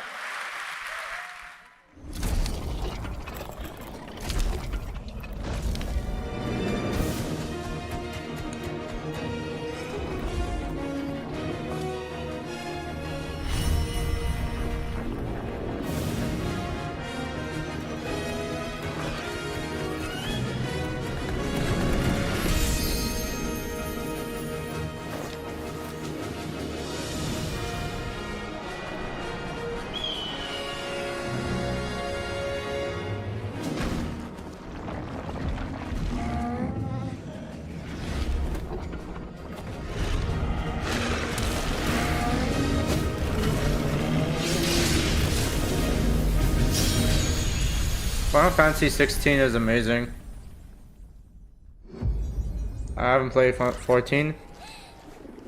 but I could say 16 is masterpiece. Story was confusing, I will admit, but so I like the game. Something brought us back to this place. Something that knows us. Knows the rules. But what if this wasn't the place, after all? Look around you. They can see you. Is that gameplay? Do you believe this is real? This isn't a game. It's a test. But do you ever ask yourself,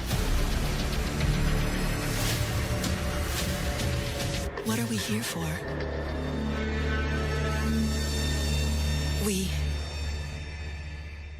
We're here to play. Oh.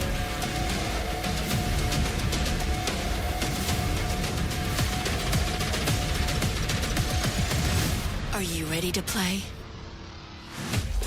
Welcome to the world's biggest gaming playground.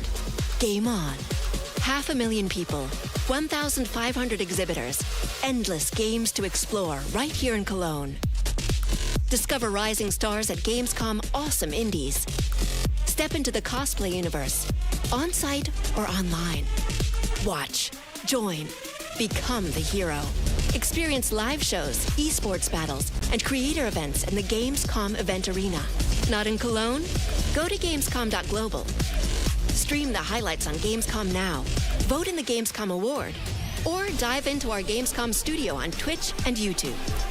And of course, we're here to play. Join the fun in our community RPG, Gamescom Epics. Loot awaits. We care. Gamescom runs on 100% renewable energy and puts accessibility first. The whole city joins in at the Gamescom City Festival. It doesn't stop there. The whole world comes together, not only here in Cologne, but also at Gamescom Latam, Gamescom Asia, and beyond. Welcome to Cologne. Welcome to Gamescom. All over the world. And now, keep on watching Gamescom Opening Night Live. I'm ready to game, all right, and that was only a glimpse of what is to come here at Gamescom, the biggest playground in the world, and what it has in store for you. We're here to play, and the fun is just getting started. So, Jeff, what's next? Is it anything good? I think it's gonna be good. It's gonna be a video game, I can tell you that much. Last year at the Game Awards, we had the honor of announcing the long-awaited return of one of Capcom's most iconic action series, Onimusha. And tonight, we take the next step on that journey. Here's a brand new look at Onimusha, Way of the Sword, coming in 2026.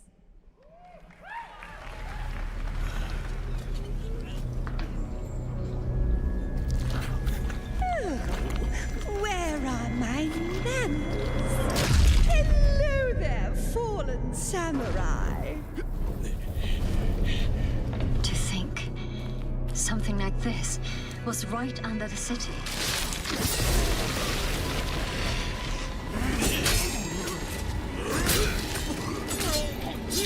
What fearsome power! Be careful! Oh, righteous! And after everything you and your awful kind put him through, too. Were you feeling left out? Here, let me show you something to cheer you up.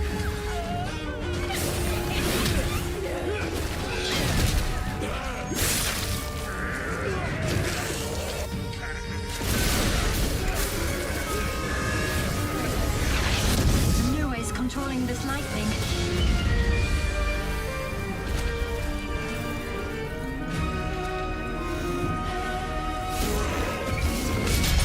I don't have time for these stupid games.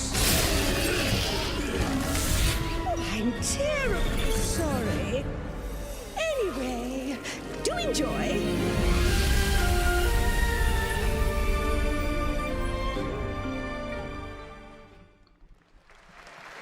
Every game is now coming out in 2026. The amalgamated industry complex will be the link, connecting and uniting every fragment of this shattered world. This is the driving force that will keep us going. Continuous improvement is essential for keeping pace with advancements in technology.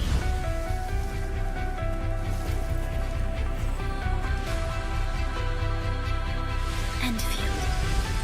We don't simply talk about our dreams. We do what we can to make them a reality. All operators accounted for. The team is ready for the mission.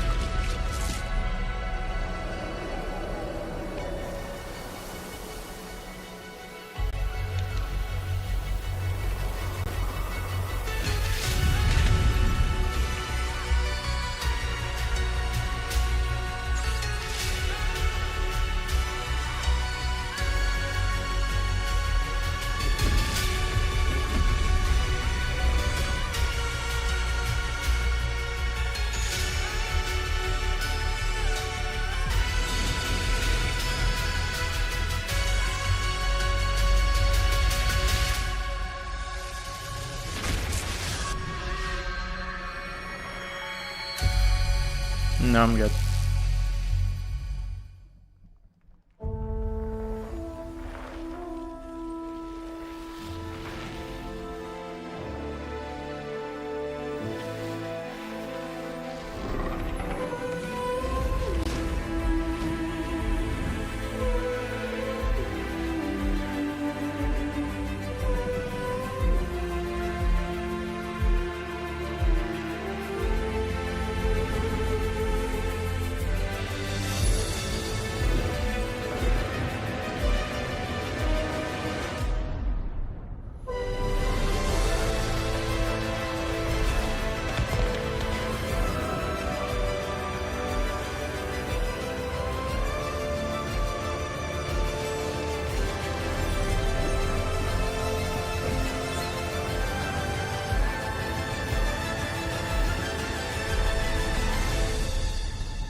One other matter.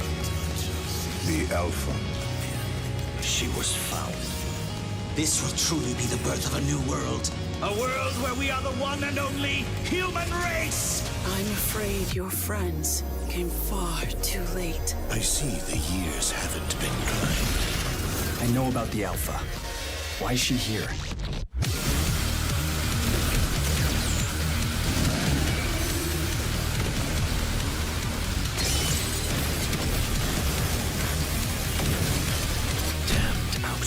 You tore my heart out when you took him from me. Now it's your turn to suffer. We're gonna get to the good stuff.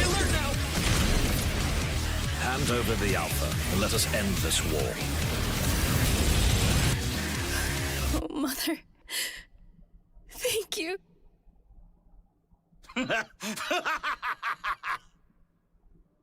Your sole directive is to now serve and comply. Do you comply? No.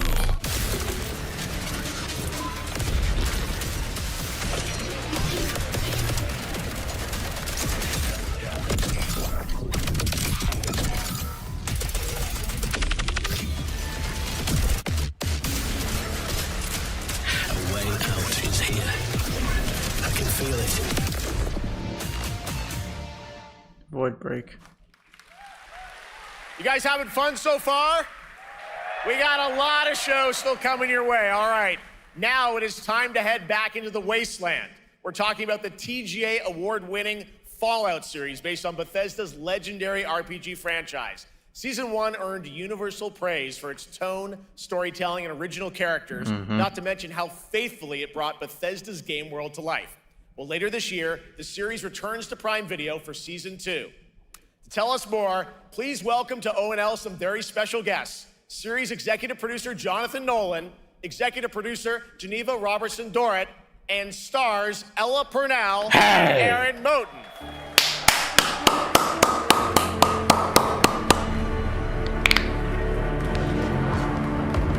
Ella Purnell. Hey, sexy.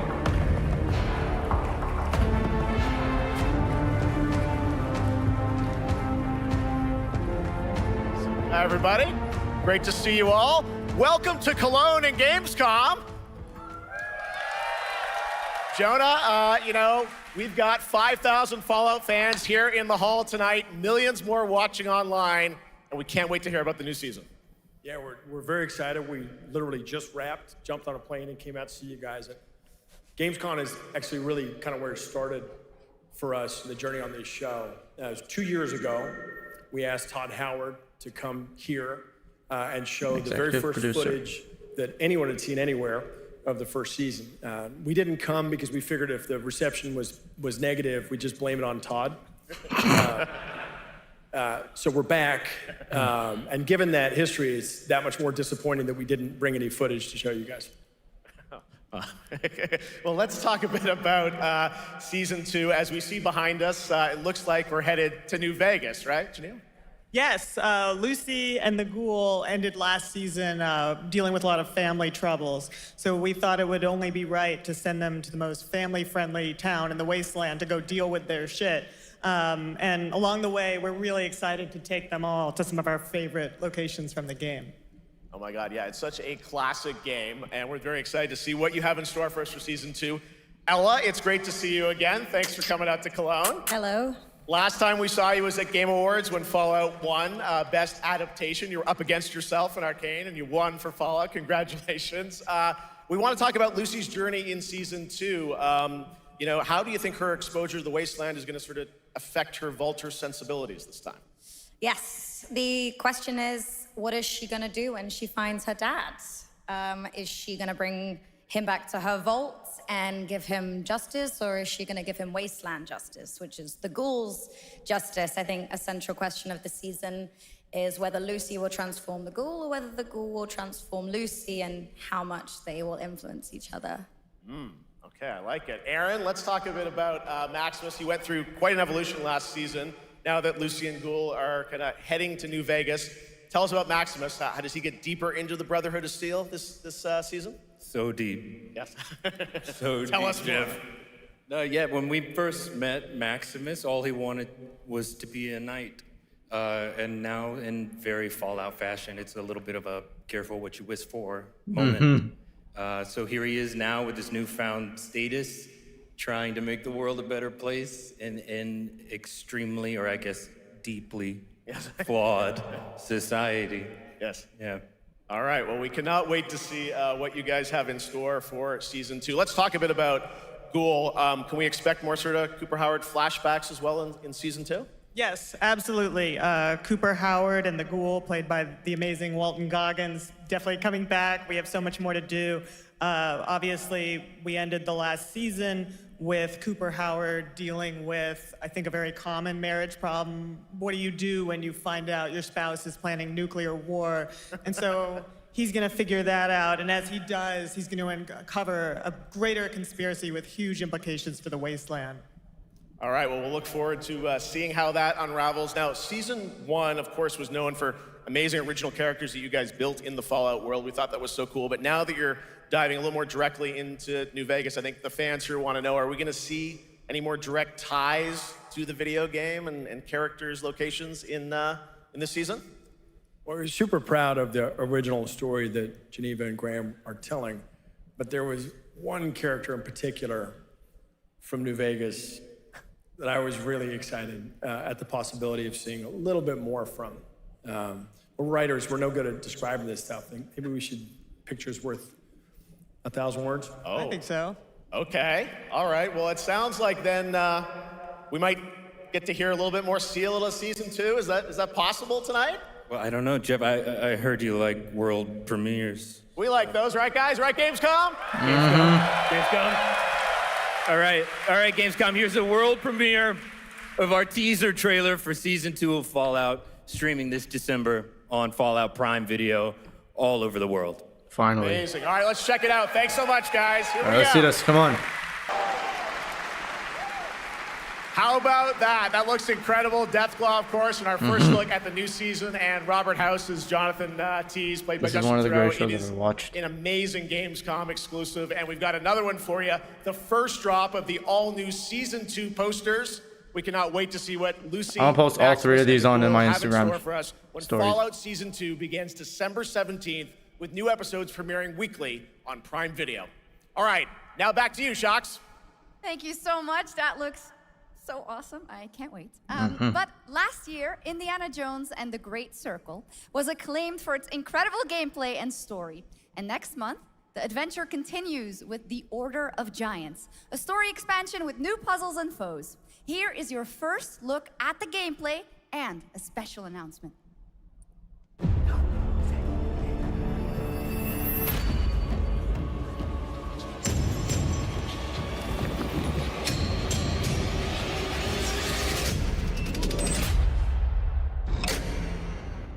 What do you know about the legend of the Nameless Crusader? Fierce warrior. Fought in the siege of Antioch, 1097 AD. Very tall, like a giant.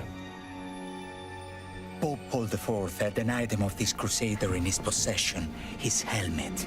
Well, I'll tell you what. If I see the helmet, I'll leave it exactly as I found it. Sound good?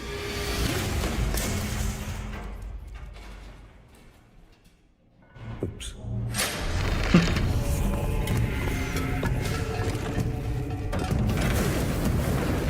Giant guardians. Their roots go way, way back. Worshipped by the Mithras cult.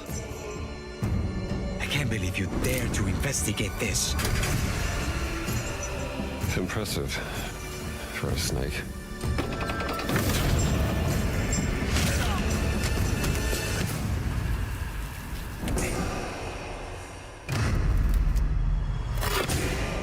It says Semper Vivus.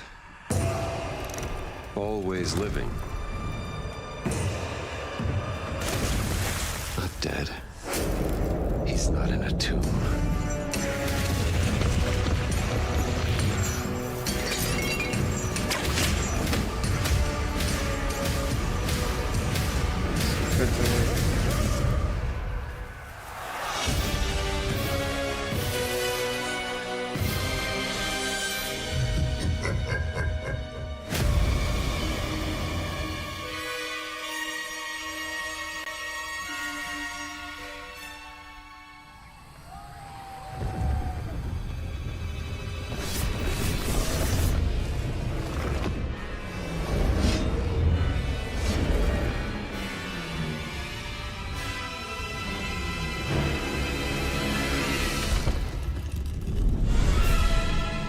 Oh.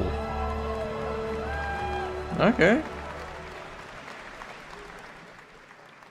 Indiana Jones and the Order of Giants is coming on September 4th. And as we just announced, it will also be released on Nintendo Switch 2 in 2026. Yeah, you can clap, of course. Now, let's step into the world of Deadpool. First announced at Summer Game Fest, here is the latest trailer for Deadpool VR, which reveals more of the villains and the release date. Okay, finally we get a release date. My massive, galaxy-spanning streaming network is expanding. Nice imagery. To score eyeballs, I need talent. Now that is efficient exposition. The biggest, baddest bastards recruited across time and space. They require persuasion. Look who it is. Spyro Gyro, a deluxe portal for 2, if you please. Adoring fans will be watching your every move. Fighting on a reality show to the cheers of trillions. Minimum effort. Maximum effort. I have little tolerance for low ratings. Oh, shit. November 18. Okay. Gee.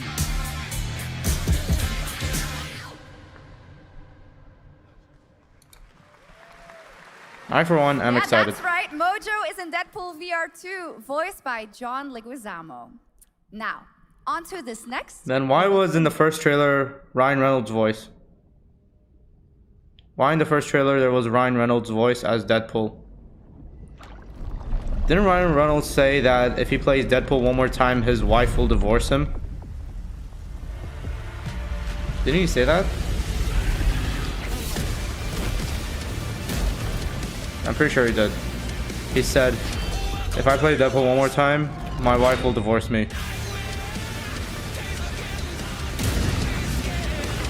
He said his wife and kids will divorce him.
World of Tanks 2.0.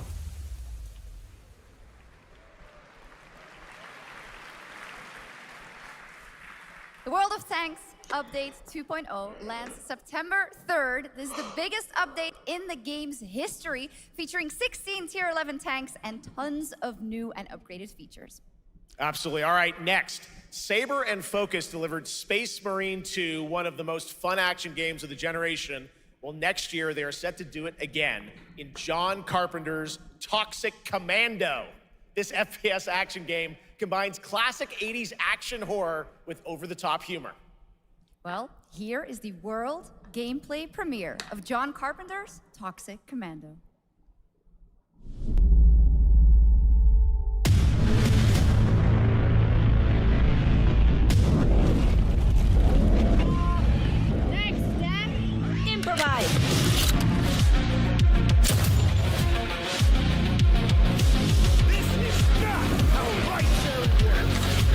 You see my new toy?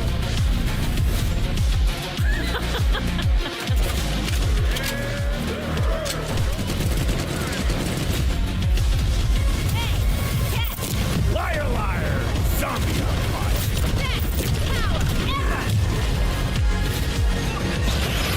Oopsie! They're wrecking our ride! Could use some help now. I need some first. Can you all please cover me? Whatever works.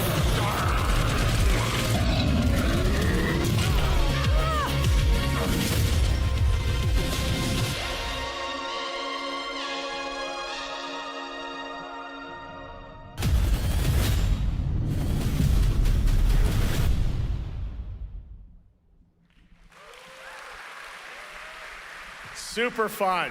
All right, our next reveal comes from a true legend of game design, Ron Gilbert, the mind behind Monkey Island, Maniac Mansion, and so many other classic games that defined the golden age of point-and-click adventure games in the 80s and 90s. I loved those games growing up. Well, now Ron is back with something completely new and completely unexpected. It's called Death by Scrolling, a roguelike, vertically scrolling RPG set in purgatory where you'll battle waves of enemies, hoard gold, and do everything you can to stay one step ahead of the Grim Reaper herself. Here's the first ever look.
It's very fun. I've actually been playing this game over the past few weeks, and trust me, it is dangerously addictive. The screen, as you can see, never stops moving, so you're constantly on the move, fighting to stay alive. A really fun game. Make sure to check it out. All right, now onto a studio known for its unforgettable storytelling. Back in 2019, the groundbreaking RPG Disco Elysium took home 4 Game Awards. Since then, Zaum, the studio behind it, has been through a host of changes, but tonight, 6 years later, those who now make up the studio are ready to give the world the very first look at their next CRPG. It's a dive into the shadowy world of espionage, where the truth can be stranger than fiction, and every failure isn't the end, but the start of a new path. I once knew a spy. Brilliant, relentless, magnetic.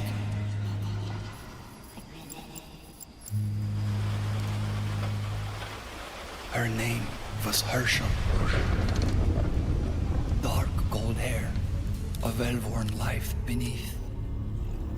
A dandelion puff, waiting to be blown. She tried to look out for me. For us. None of it mattered in the end. Everything she touched rippled into failure.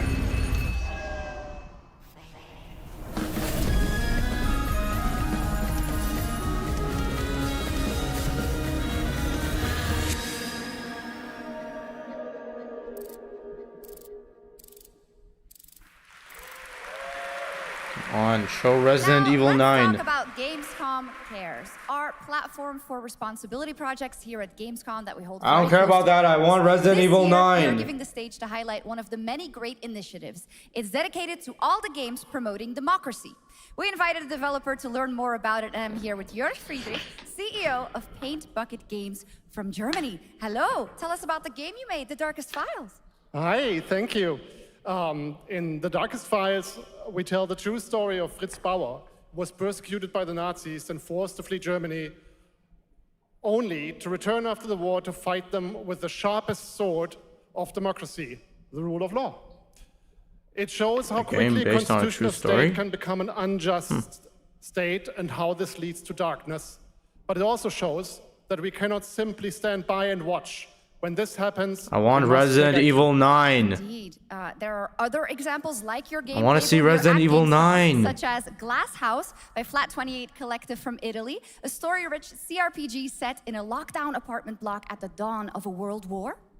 And Compensation Not Guaranteed by Team Project Lunch from Singapore, a document checker thriller about a post-colonial country from the perspective of a government official worker. So, Jörg, can you tell us why these games are so important and so impactful? Well, games are more than entertainment. Like any great art form, they reflect our concerns, our fears, our hopes, and what preoccupies us. Democracy is under attack right now. Minority rights I can't. I have university. The world is becoming increasingly interconnected. So games are a powerful medium for addressing these issues, and they have the potential to inspire change.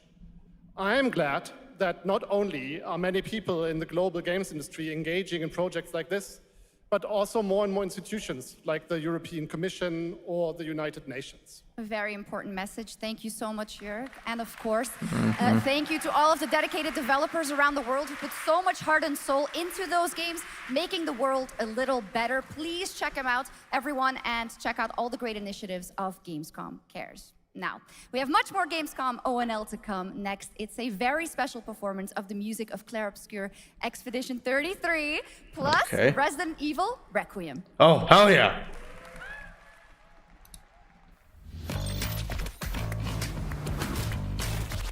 I guess not yet.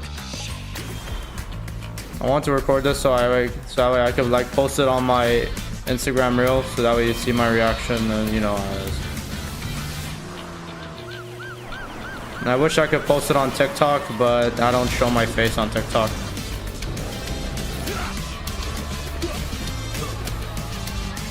Even though I do show my face on YouTube, still.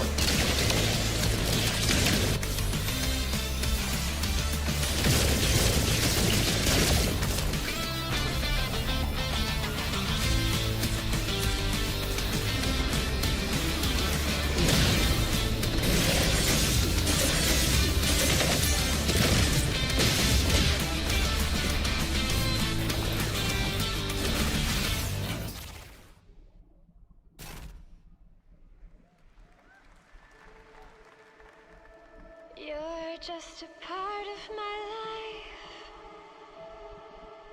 and you're just a part of my life.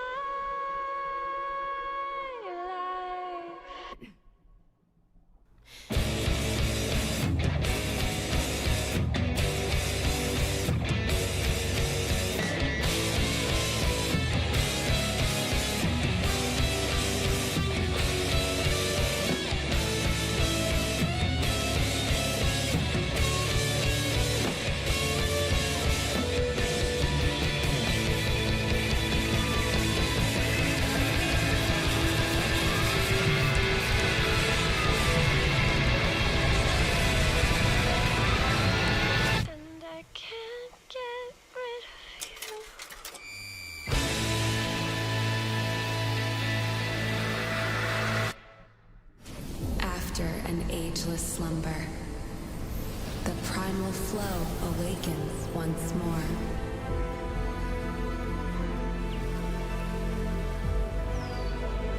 It is fate that brought us together. Shisha. Such a pathetic place. Who is this guy? What does he want?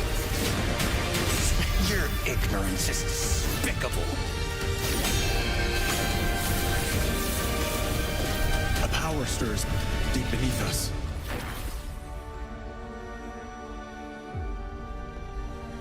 Whatever's lurking, it's behind this gate.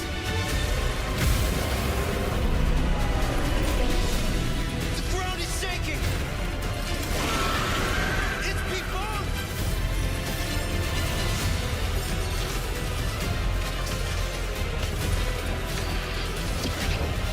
We have to take it down. How long have they been trapped in here? Be it destiny or chaos, I shall break the cycle! Time for the final reckoning.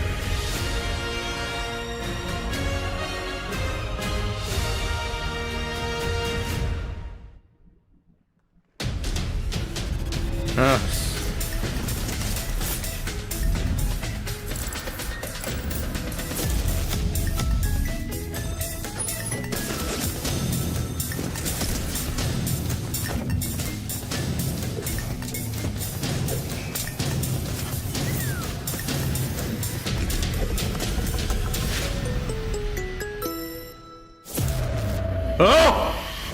Is Frontman finally getting his own skin? Oh, that's gonna make a hilarious skit.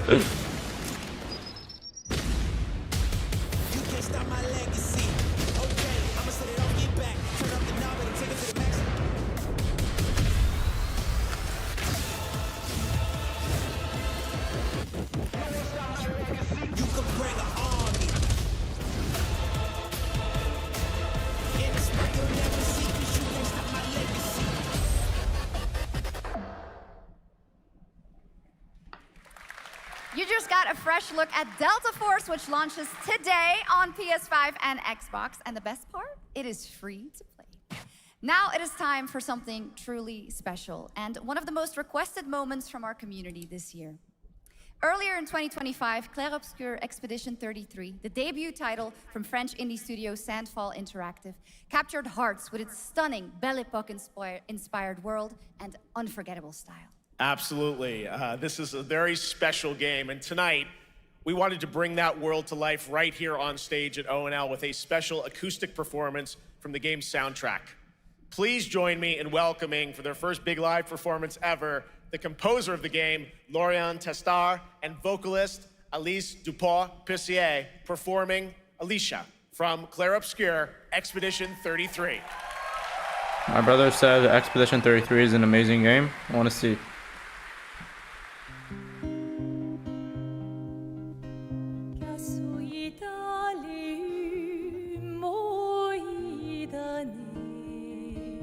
I played a few of it. It's kind of fun. I can honestly see why it will win.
Don't tell me there's gonna be lesbians in the game. Why do every video game have to do this? In fact, why does everything have to do this?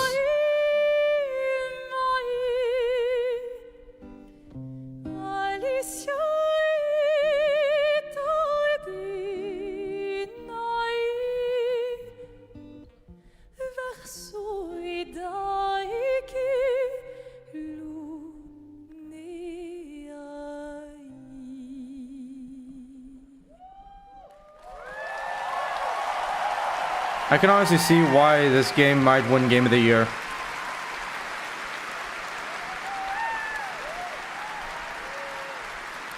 But in fact, why does everything have to do this? Every time I'm watching a show and I'm really liking it, there has to be someone that's gay. Beautiful. Why? Absolutely. Why? Thank you so much. And we have so much more opening night live right after this.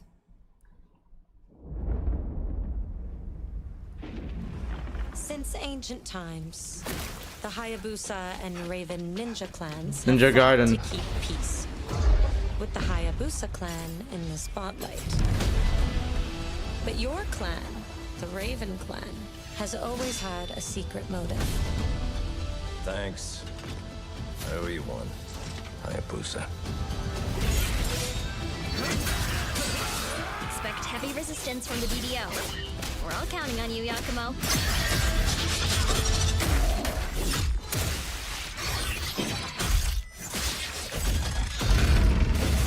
Yakumo, just focus on the hostiles for now. Understood. Stop this madness. Stay away from the Dark Dragon Seal. Go back home to your little raven nest. Or die here. If you truly think you have what it takes to slay the Dark Dragon, prove it. The very fiend that resurrected the Dark Dragon years ago. Even a mortal such as yourself has heard of me? I'm sure. Die, insect.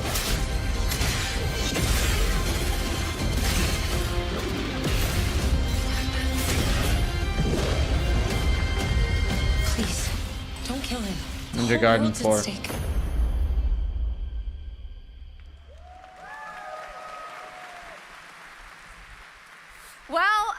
We've seen so many great games so far, so make sure to spread some love to these amazing developers and teams behind them, and wishlist your next favorite game on Steam by checking out our Gamescom Steam event. And the best thing is you'll find even more games from this year's Gamescom show floors, from beloved indies to big blockbuster titles, by scanning the QR code below. Now it's time for the world gameplay premiere of an MMO shooter set in a post-apocalyptic dystopian Seoul, South Korea. From NCSoft, this is Cinder City, blending narrative-driven shooter action with a vast, seamless open world. Come on, let it be Resident Evil. Freeze, ADF! Get on the ground now! Drop your weapon or we'll shoot! Drop your weapon, last warning! You've crossed the line. Are you trying to get us all killed here? 3 minutes to drop. Everyone stand by.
That's not all. We've now got a second brand new game from NCSoft.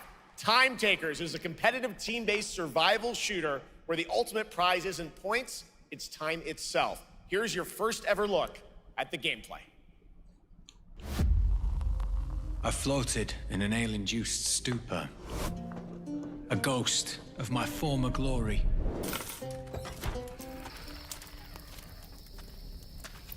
Until one day when I was stabbed. Oh. Yes, like that. I thought I died. Instead, I was given a second chance in a strange world, alongside rogues from across the timescape. Hello. Hi. How you doing? I'm fine. I'm a boss. Get it right. If you don't think, And we were promised to fix our past. I guess that's what we're here to do. with no FAS like that.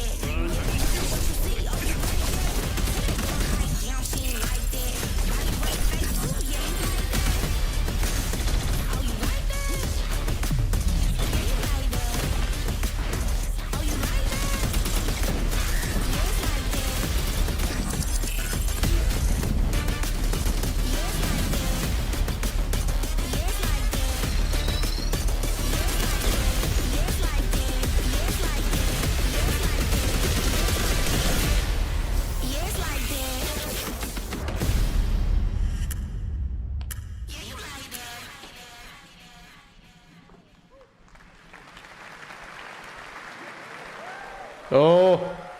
For decades, Silent Hill has defined psychological horror in games. And tonight, the fog rolls in once again.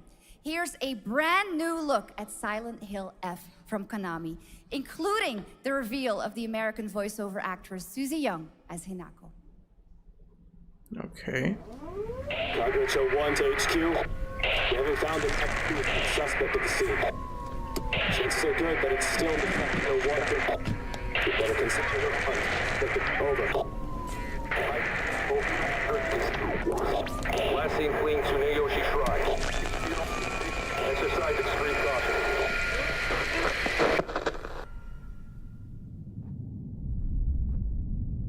You saved my life and laid claim to my soul. In turn, I shall save your souls by claiming the life of your old self. Who was that? What is this place?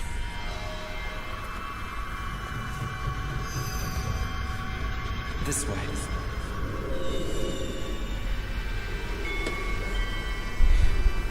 I better get going. Oosh. Oh.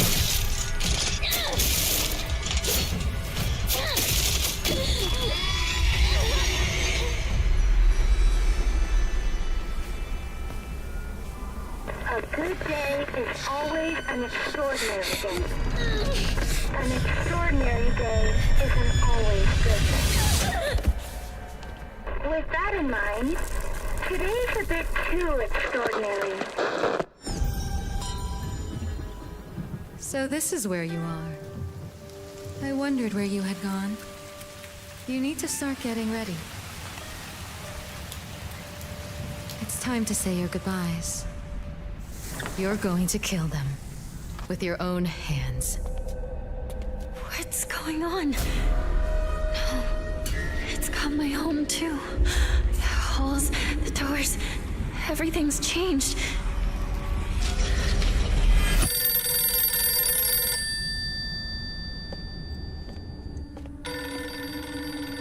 Tell me, who are you? Please. Just die.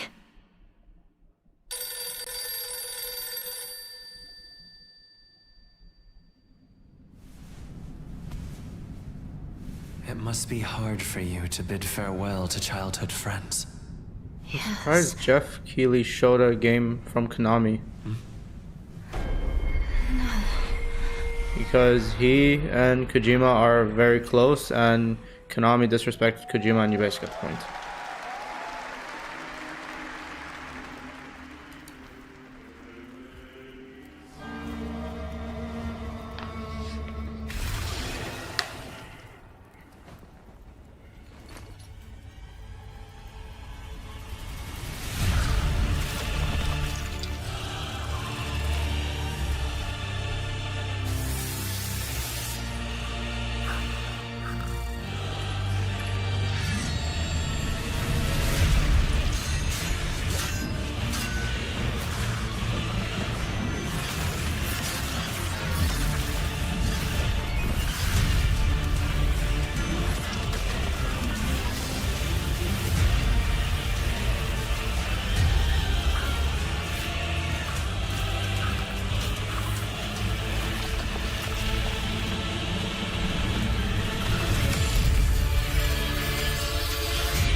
is the Traveler, an agent of a shadowy faction known only as the Collective. And in Kronos the New Dawn, you'll step into their role. From Polish horror powerhouse Bloober Team, nominated last year at the Game Awards for their Silent Hill 2 remake, comes a bold new vision of survival horror. In this world, the dead don't stay dead. When they find each other, they merge into something far more terrifying. Launching September 5th, here's your brand new look at Kronos, the New Dawn.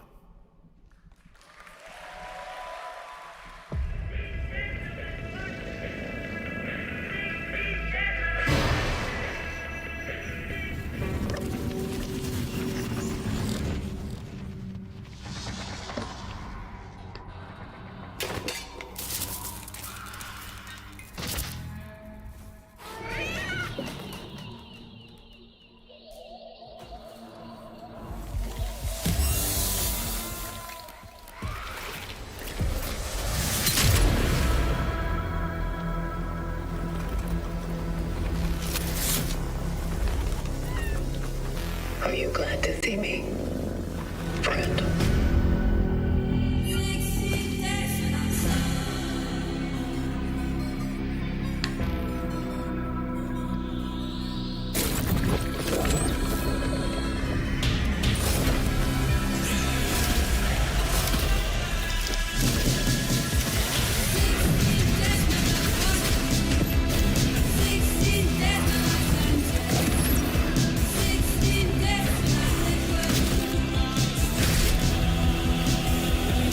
Hey, this is the game me and my brother saw. The ones that created Silent Hill 2. But not Konami, the people who made it.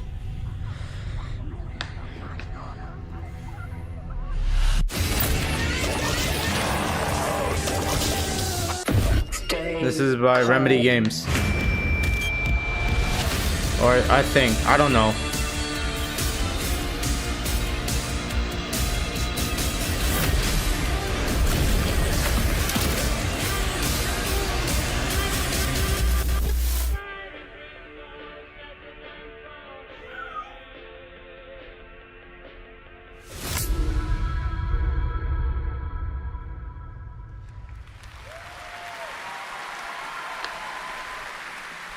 All right, for our next trailer, let's turn it over to the head of sequels at Obsidian Entertainment. Guten Tag, Gamescom. Hey, Ben Stewart. Tens of thousands of Europeans packed into one building in the dead of summer with absolutely no air conditioning. This is the type of dystopia we here at Obsidian Entertainment absolutely respect. What is this? Am I experiencing Schadenfreude right now? I may have messed up the pronunciation, but you knew the idea. He's the guy who played Sonic. My name is Mark. I am the head of sequels here at Obsidian Entertainment, and I've got big news. I am going to drop a brand new trailer for The Outer Worlds 2. What are you going to get? More planets, more chaos, and an actual release date now that GTA 6 got pushed to the spring. So, strap on in.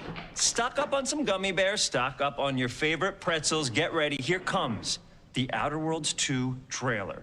Roll it, Jeff. It's got to be Jeff that's rolling it, right? And now, a trailer for the part of the game you'll remember more than the ending. The Companions. Let's skip the diplomacy. Chemically enhancing your statistically unsafe lifestyle. This might sting a lot. Ooh, an enemy. Son of a spread.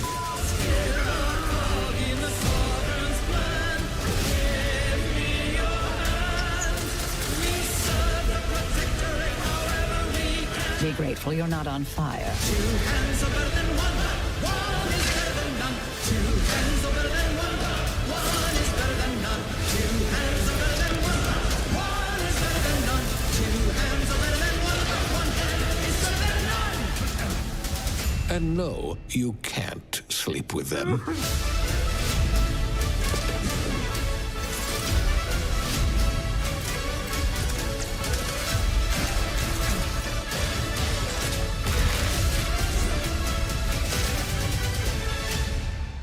Outer World 2.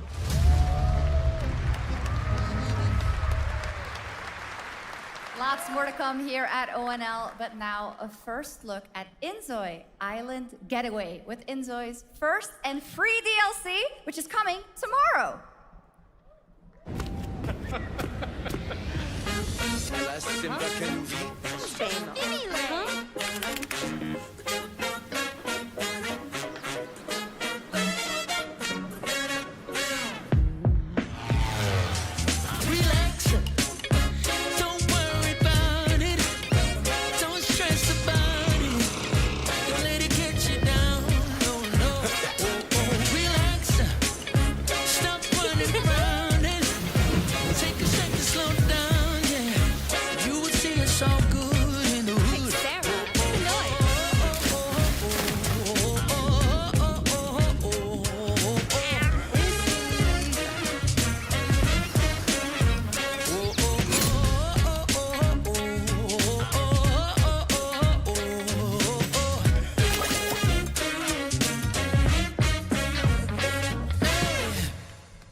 Where calamity began, this trial shall end.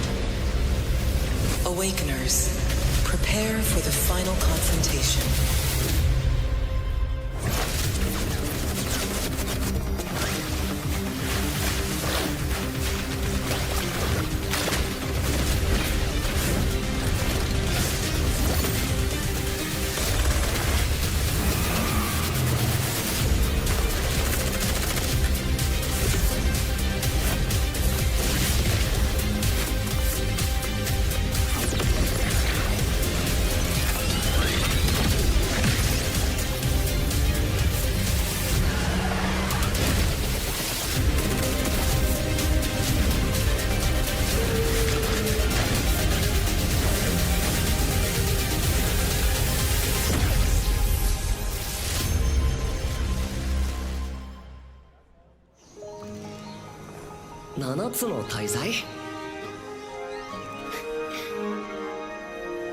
あいつらとの冒険は騒がしくて大変だったけど、なんとかなってよかったな。けどな、俺たちにまた一つ面白い運命が待ち受けてる気がするんだ。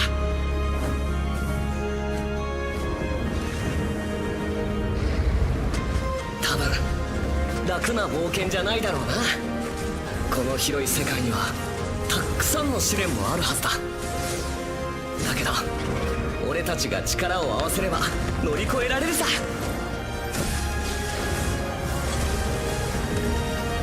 何ぼーっとしてんだよ。やることが山ほどあるんだ。早く出発するぞ。さてさてさて、 CBT 募集が始まるってよ。絶対参加してくれよな。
It brought you here, my fire. My fire. Don't listen. Shut up! Your reputation is legend. Oh my, you... I think I know what you are.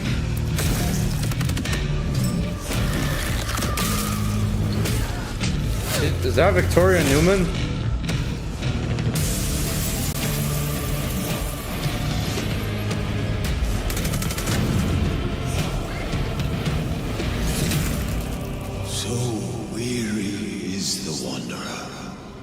The treads on the fertile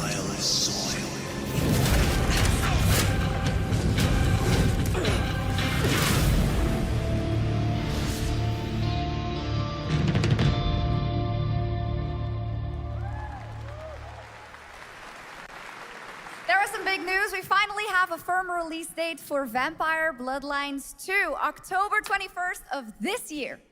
And next, since we're here in Germany, it is only fitting to spotlight a homegrown success story, the deep survival crafting of Enshrouded from Keen Games in Frankfurt. Still in early access, Enshrouded has already let friends adventure, fight, and build together in endless ways. But tonight, the world is about to change forever. A new force is coming, one that will redefine how you explore, how you build, and how you survive. It's a monumental edition, and you're hearing about it first, right here at Opening Night Live. Listen. I dreamt of a time before the corruption and the fight for survival. I dreamt of a shimmering home and of exile. To find peace, we must brave the deep. Hear the old gods whisper, and an ancient fury awakens. We shall purge the profane and command the water to yield to our will, for there is no greater power than the flame of the faithful.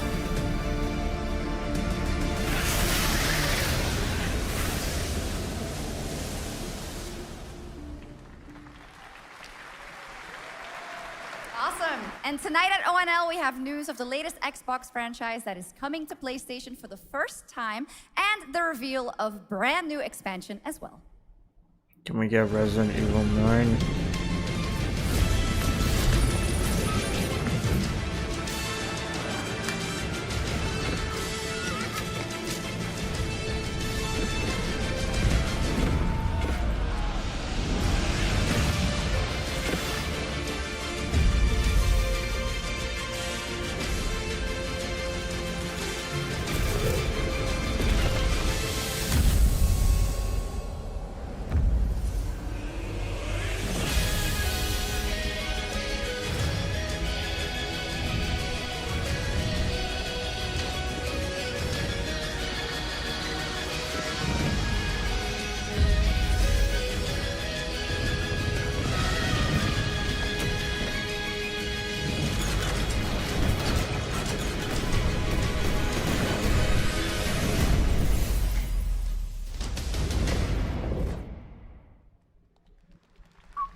Honored friends, masters of the blacksmith's guild, let me introduce a young master of our craft and new owner of Gutenberg's old forge, Henry of Skalitz.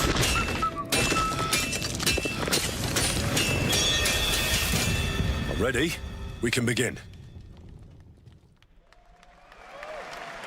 First look at Legacy of the Forge, the second story expansion for Kingdom Come Deliverance 2. You'll put your blacksmithing skills to the test to acquire and repair a legendary burnt-down forge with brand new design features.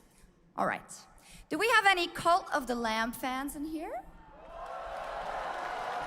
All right. It's time for some big news for the darkly comedic action adventure management hybrid game. Here's the announcement of a major expansion to the game coming soon.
World of Warcraft celebrated its 20th anniversary and kicked off its 3-expansion story arc, the World Soul Saga.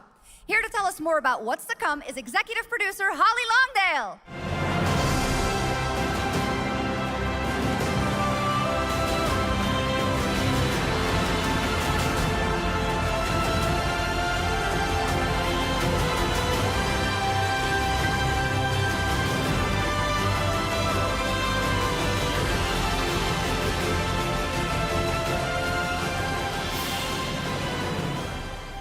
Hello, everyone.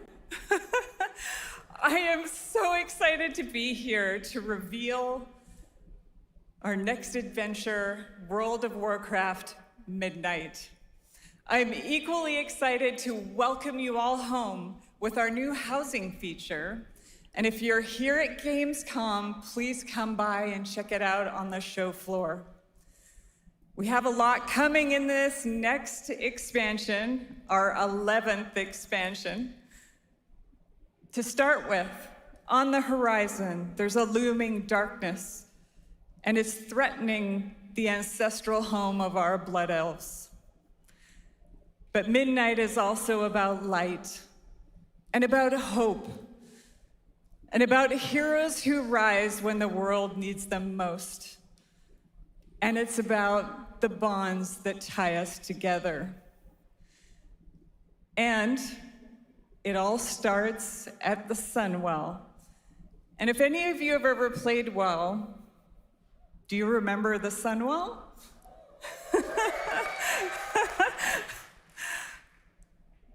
With that in mind, please enjoy the premiere of our cinematic introduction to Midnight.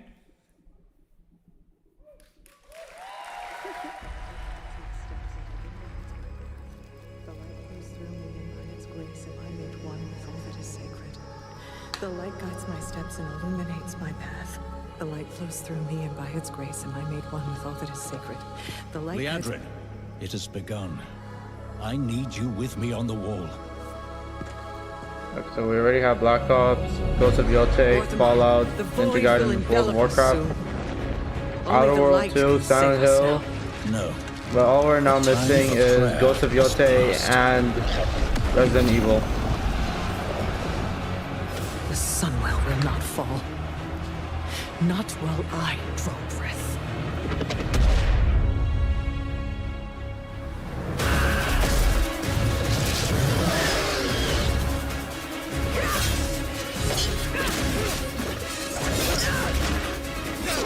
Little elves. I can see you grow weary. How much longer can you hold out? Flee and save yourselves. Liadrin, don't. Light be with you. You see? She understands it's hopeless. Soon, you all will. The light guides my steps and illuminates my path. The light flows through me, and by its grace am I made one with all that is sacred. The light guides my steps and illuminates my path. The light flows through...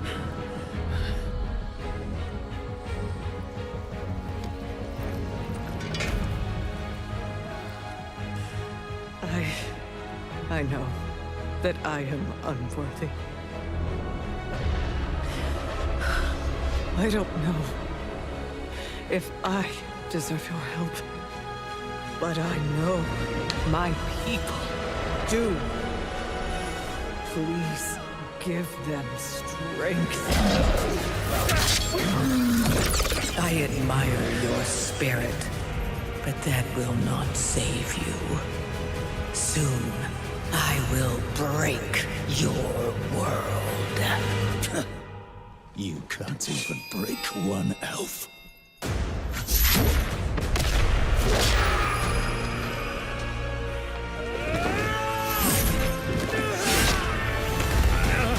This darkness comes to devour everything. And when it is finished, there will be no more light. Without your aid, we will perish. I beg you, help us.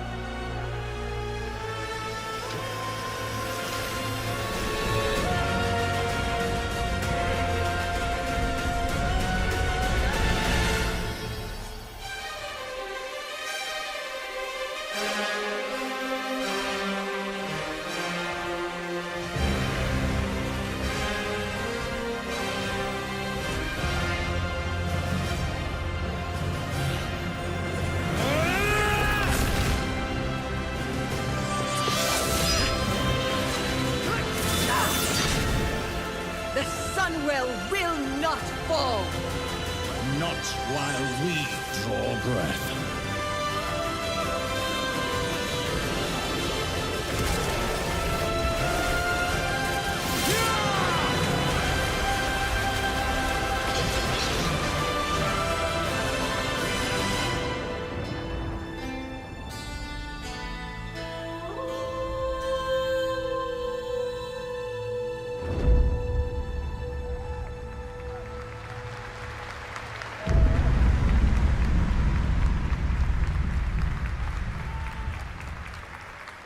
Is this a standalone? What a great cinematic. Nobody does those better than Blizzard, and It actually does look good. enjoyed that. All right.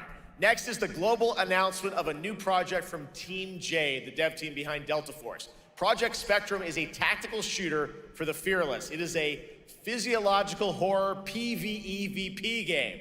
That's right, where you battle against monsters, other players, and your own sanity as widespread anomalies twist around the world. Face the horror or become the horror itself. Can you describe the sound in the recording?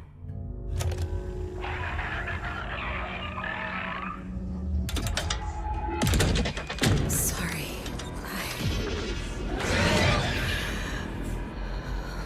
Let's go back to the start.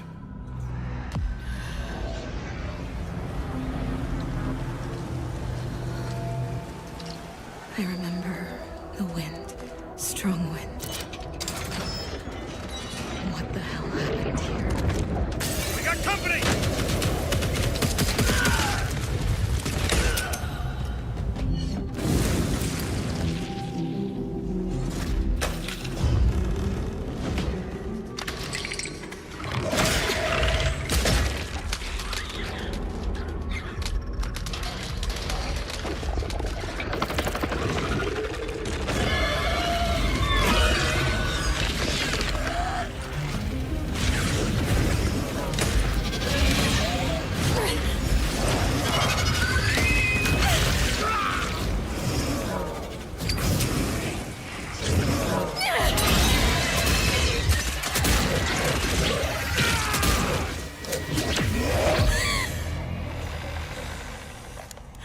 The loss is too heavy for you.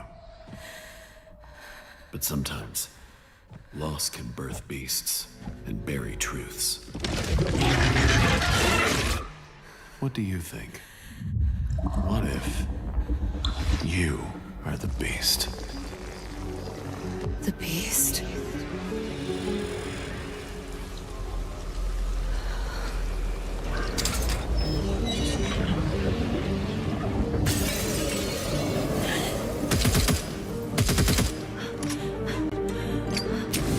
Watch out!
All right, this next world premiere feels familiar, yet it is something brand new from Wargaming. And trust me, you've seen them with tanks, but you haven't seen them do anything like this before. And it's coming to PC, consoles, and Steam Deck.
This October, Sucker Punch and PlayStation take us back to the year 1603 into the sandals of Atsu, a lone Ronin driven by a single purpose to avenge the brutal slaughter of her family at the hands of the ruthless Yotei 6. Tonight, we have a new look at the deadly, beautiful world of Ghost of Yotei.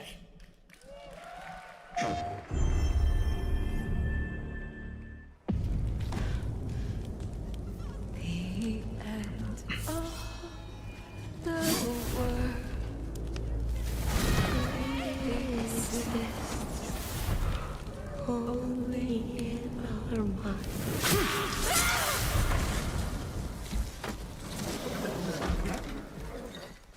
Are you going to give me a line? Sucker Punch.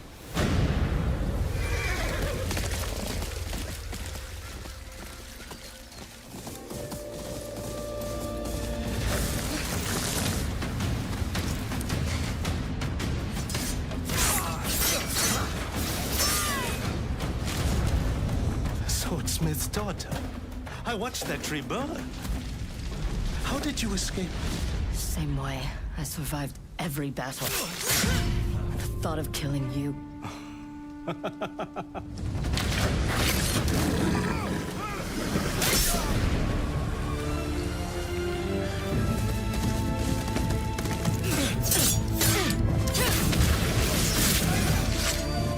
Ruthless spirits, wandering the land, driven by vengeance.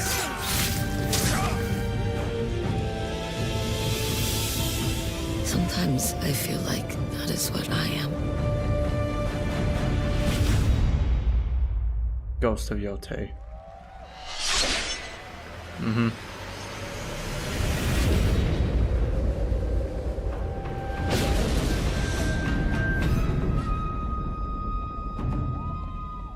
All right. Okay.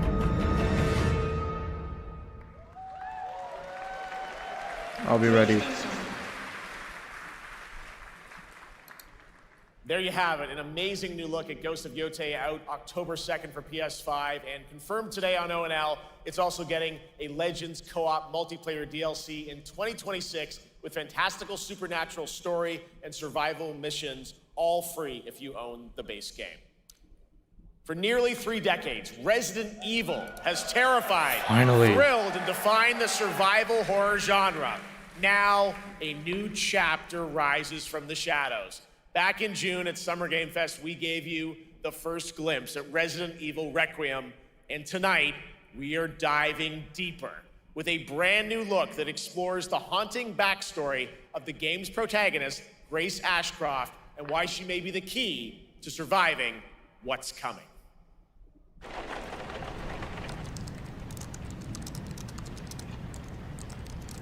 Game is gonna be amazing. I can already tell. Hey, Anne. Hi, Mom. You have been on that thing all day. Well, if you're gonna work so late. Get some sleep, eh? I'm almost done, just a sec. It's really coming down hard.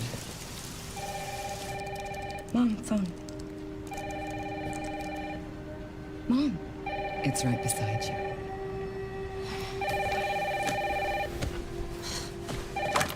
Hello? Miss Ashcroft? Yes.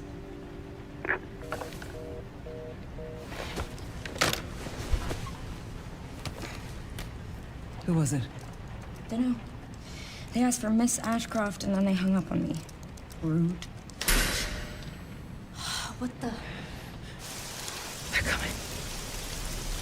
Who's that? Grace, we need to go. Go where? Mom, what's going on? Hurry. Wait, who's coming? What's wrong? Shh. We need to keep our voices down. This is ridiculous. Come on.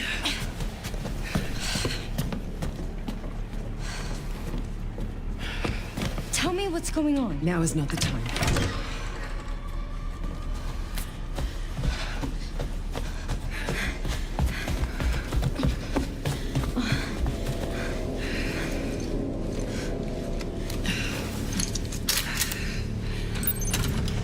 Well, gameplay. Stay close. Mom, wait. Grace, keep moving. Should I play first person or third person?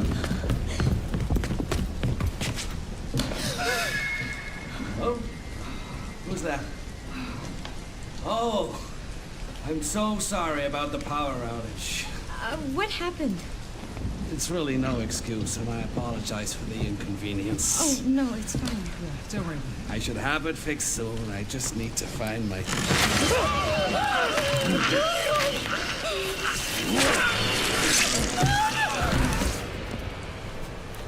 Come on in here, Grace. Grace, look at me. Grab my hands. Okay, look at me. Look at me. In and out. Breathe in and out. Oh, Grace. I promise you, I will explain this all to you one of these days. Better have a good explanation. Grace. Please know that you are my hope. Never forget that. What are you talking about? Just... I love you. I love you too. Okay. Mom, I'm scared. No. We need to find a way out of here now. But we don't have any of our stuff. We can come back for it later, Grace.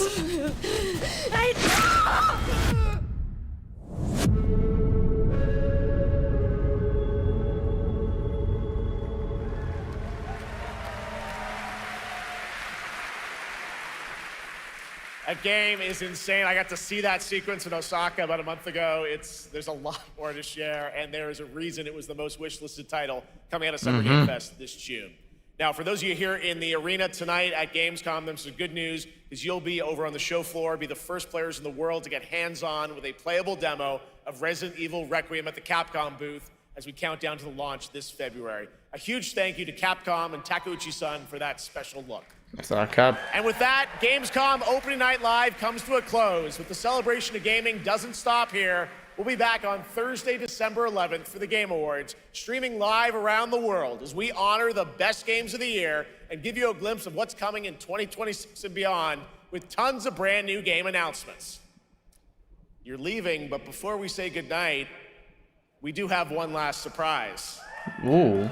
A global announcement from a studio that walked away with multiple Game Awards wins for its last project. Please, take a look. Oh. Is that the same people that made Black Myth?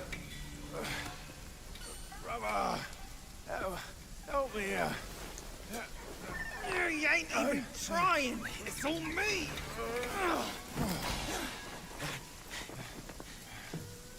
Look at that belly of yours. Where's the mountain? Hey, you're falling flat, losing again. Drop that Cosworth. Master will take us back, as long as we keep that mountain in our heart. Hey. No scolding, no flogging, life spared. Why risk going back? This place, we've got food on our table and...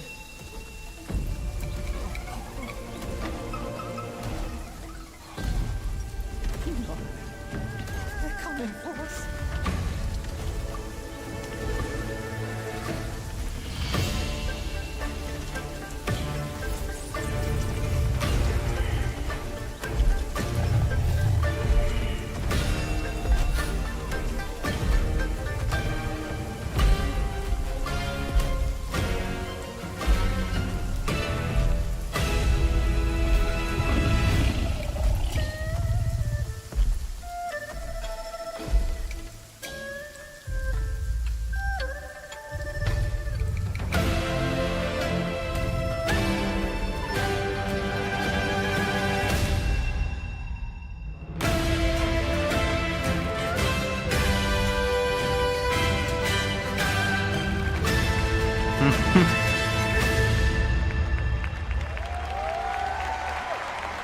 Another game by the people that made Black Myth, which by the way is a really good game. Special announcement. Game Science has announced and kicked off development of the second title in the Black Myth series, this time starring Zhong Kui, the ghost-catching god who wanders between hell and earth. This will once again be a single-player ARPG rooted in ancient Chinese myth and folklore. And don't worry, to those who love the Black Myth series, the westward journey won't end here either. It's been amazing opening night live tonight. Thank you so much to Shox for joining me. Thank you so much. Oh yeah, Ahmed Mustafa. I remember you. How have you been? At the end of that, to close out opening night live this year and kick off Gamescom 2025. It's been so much fun to host this thing again with you, Jeff.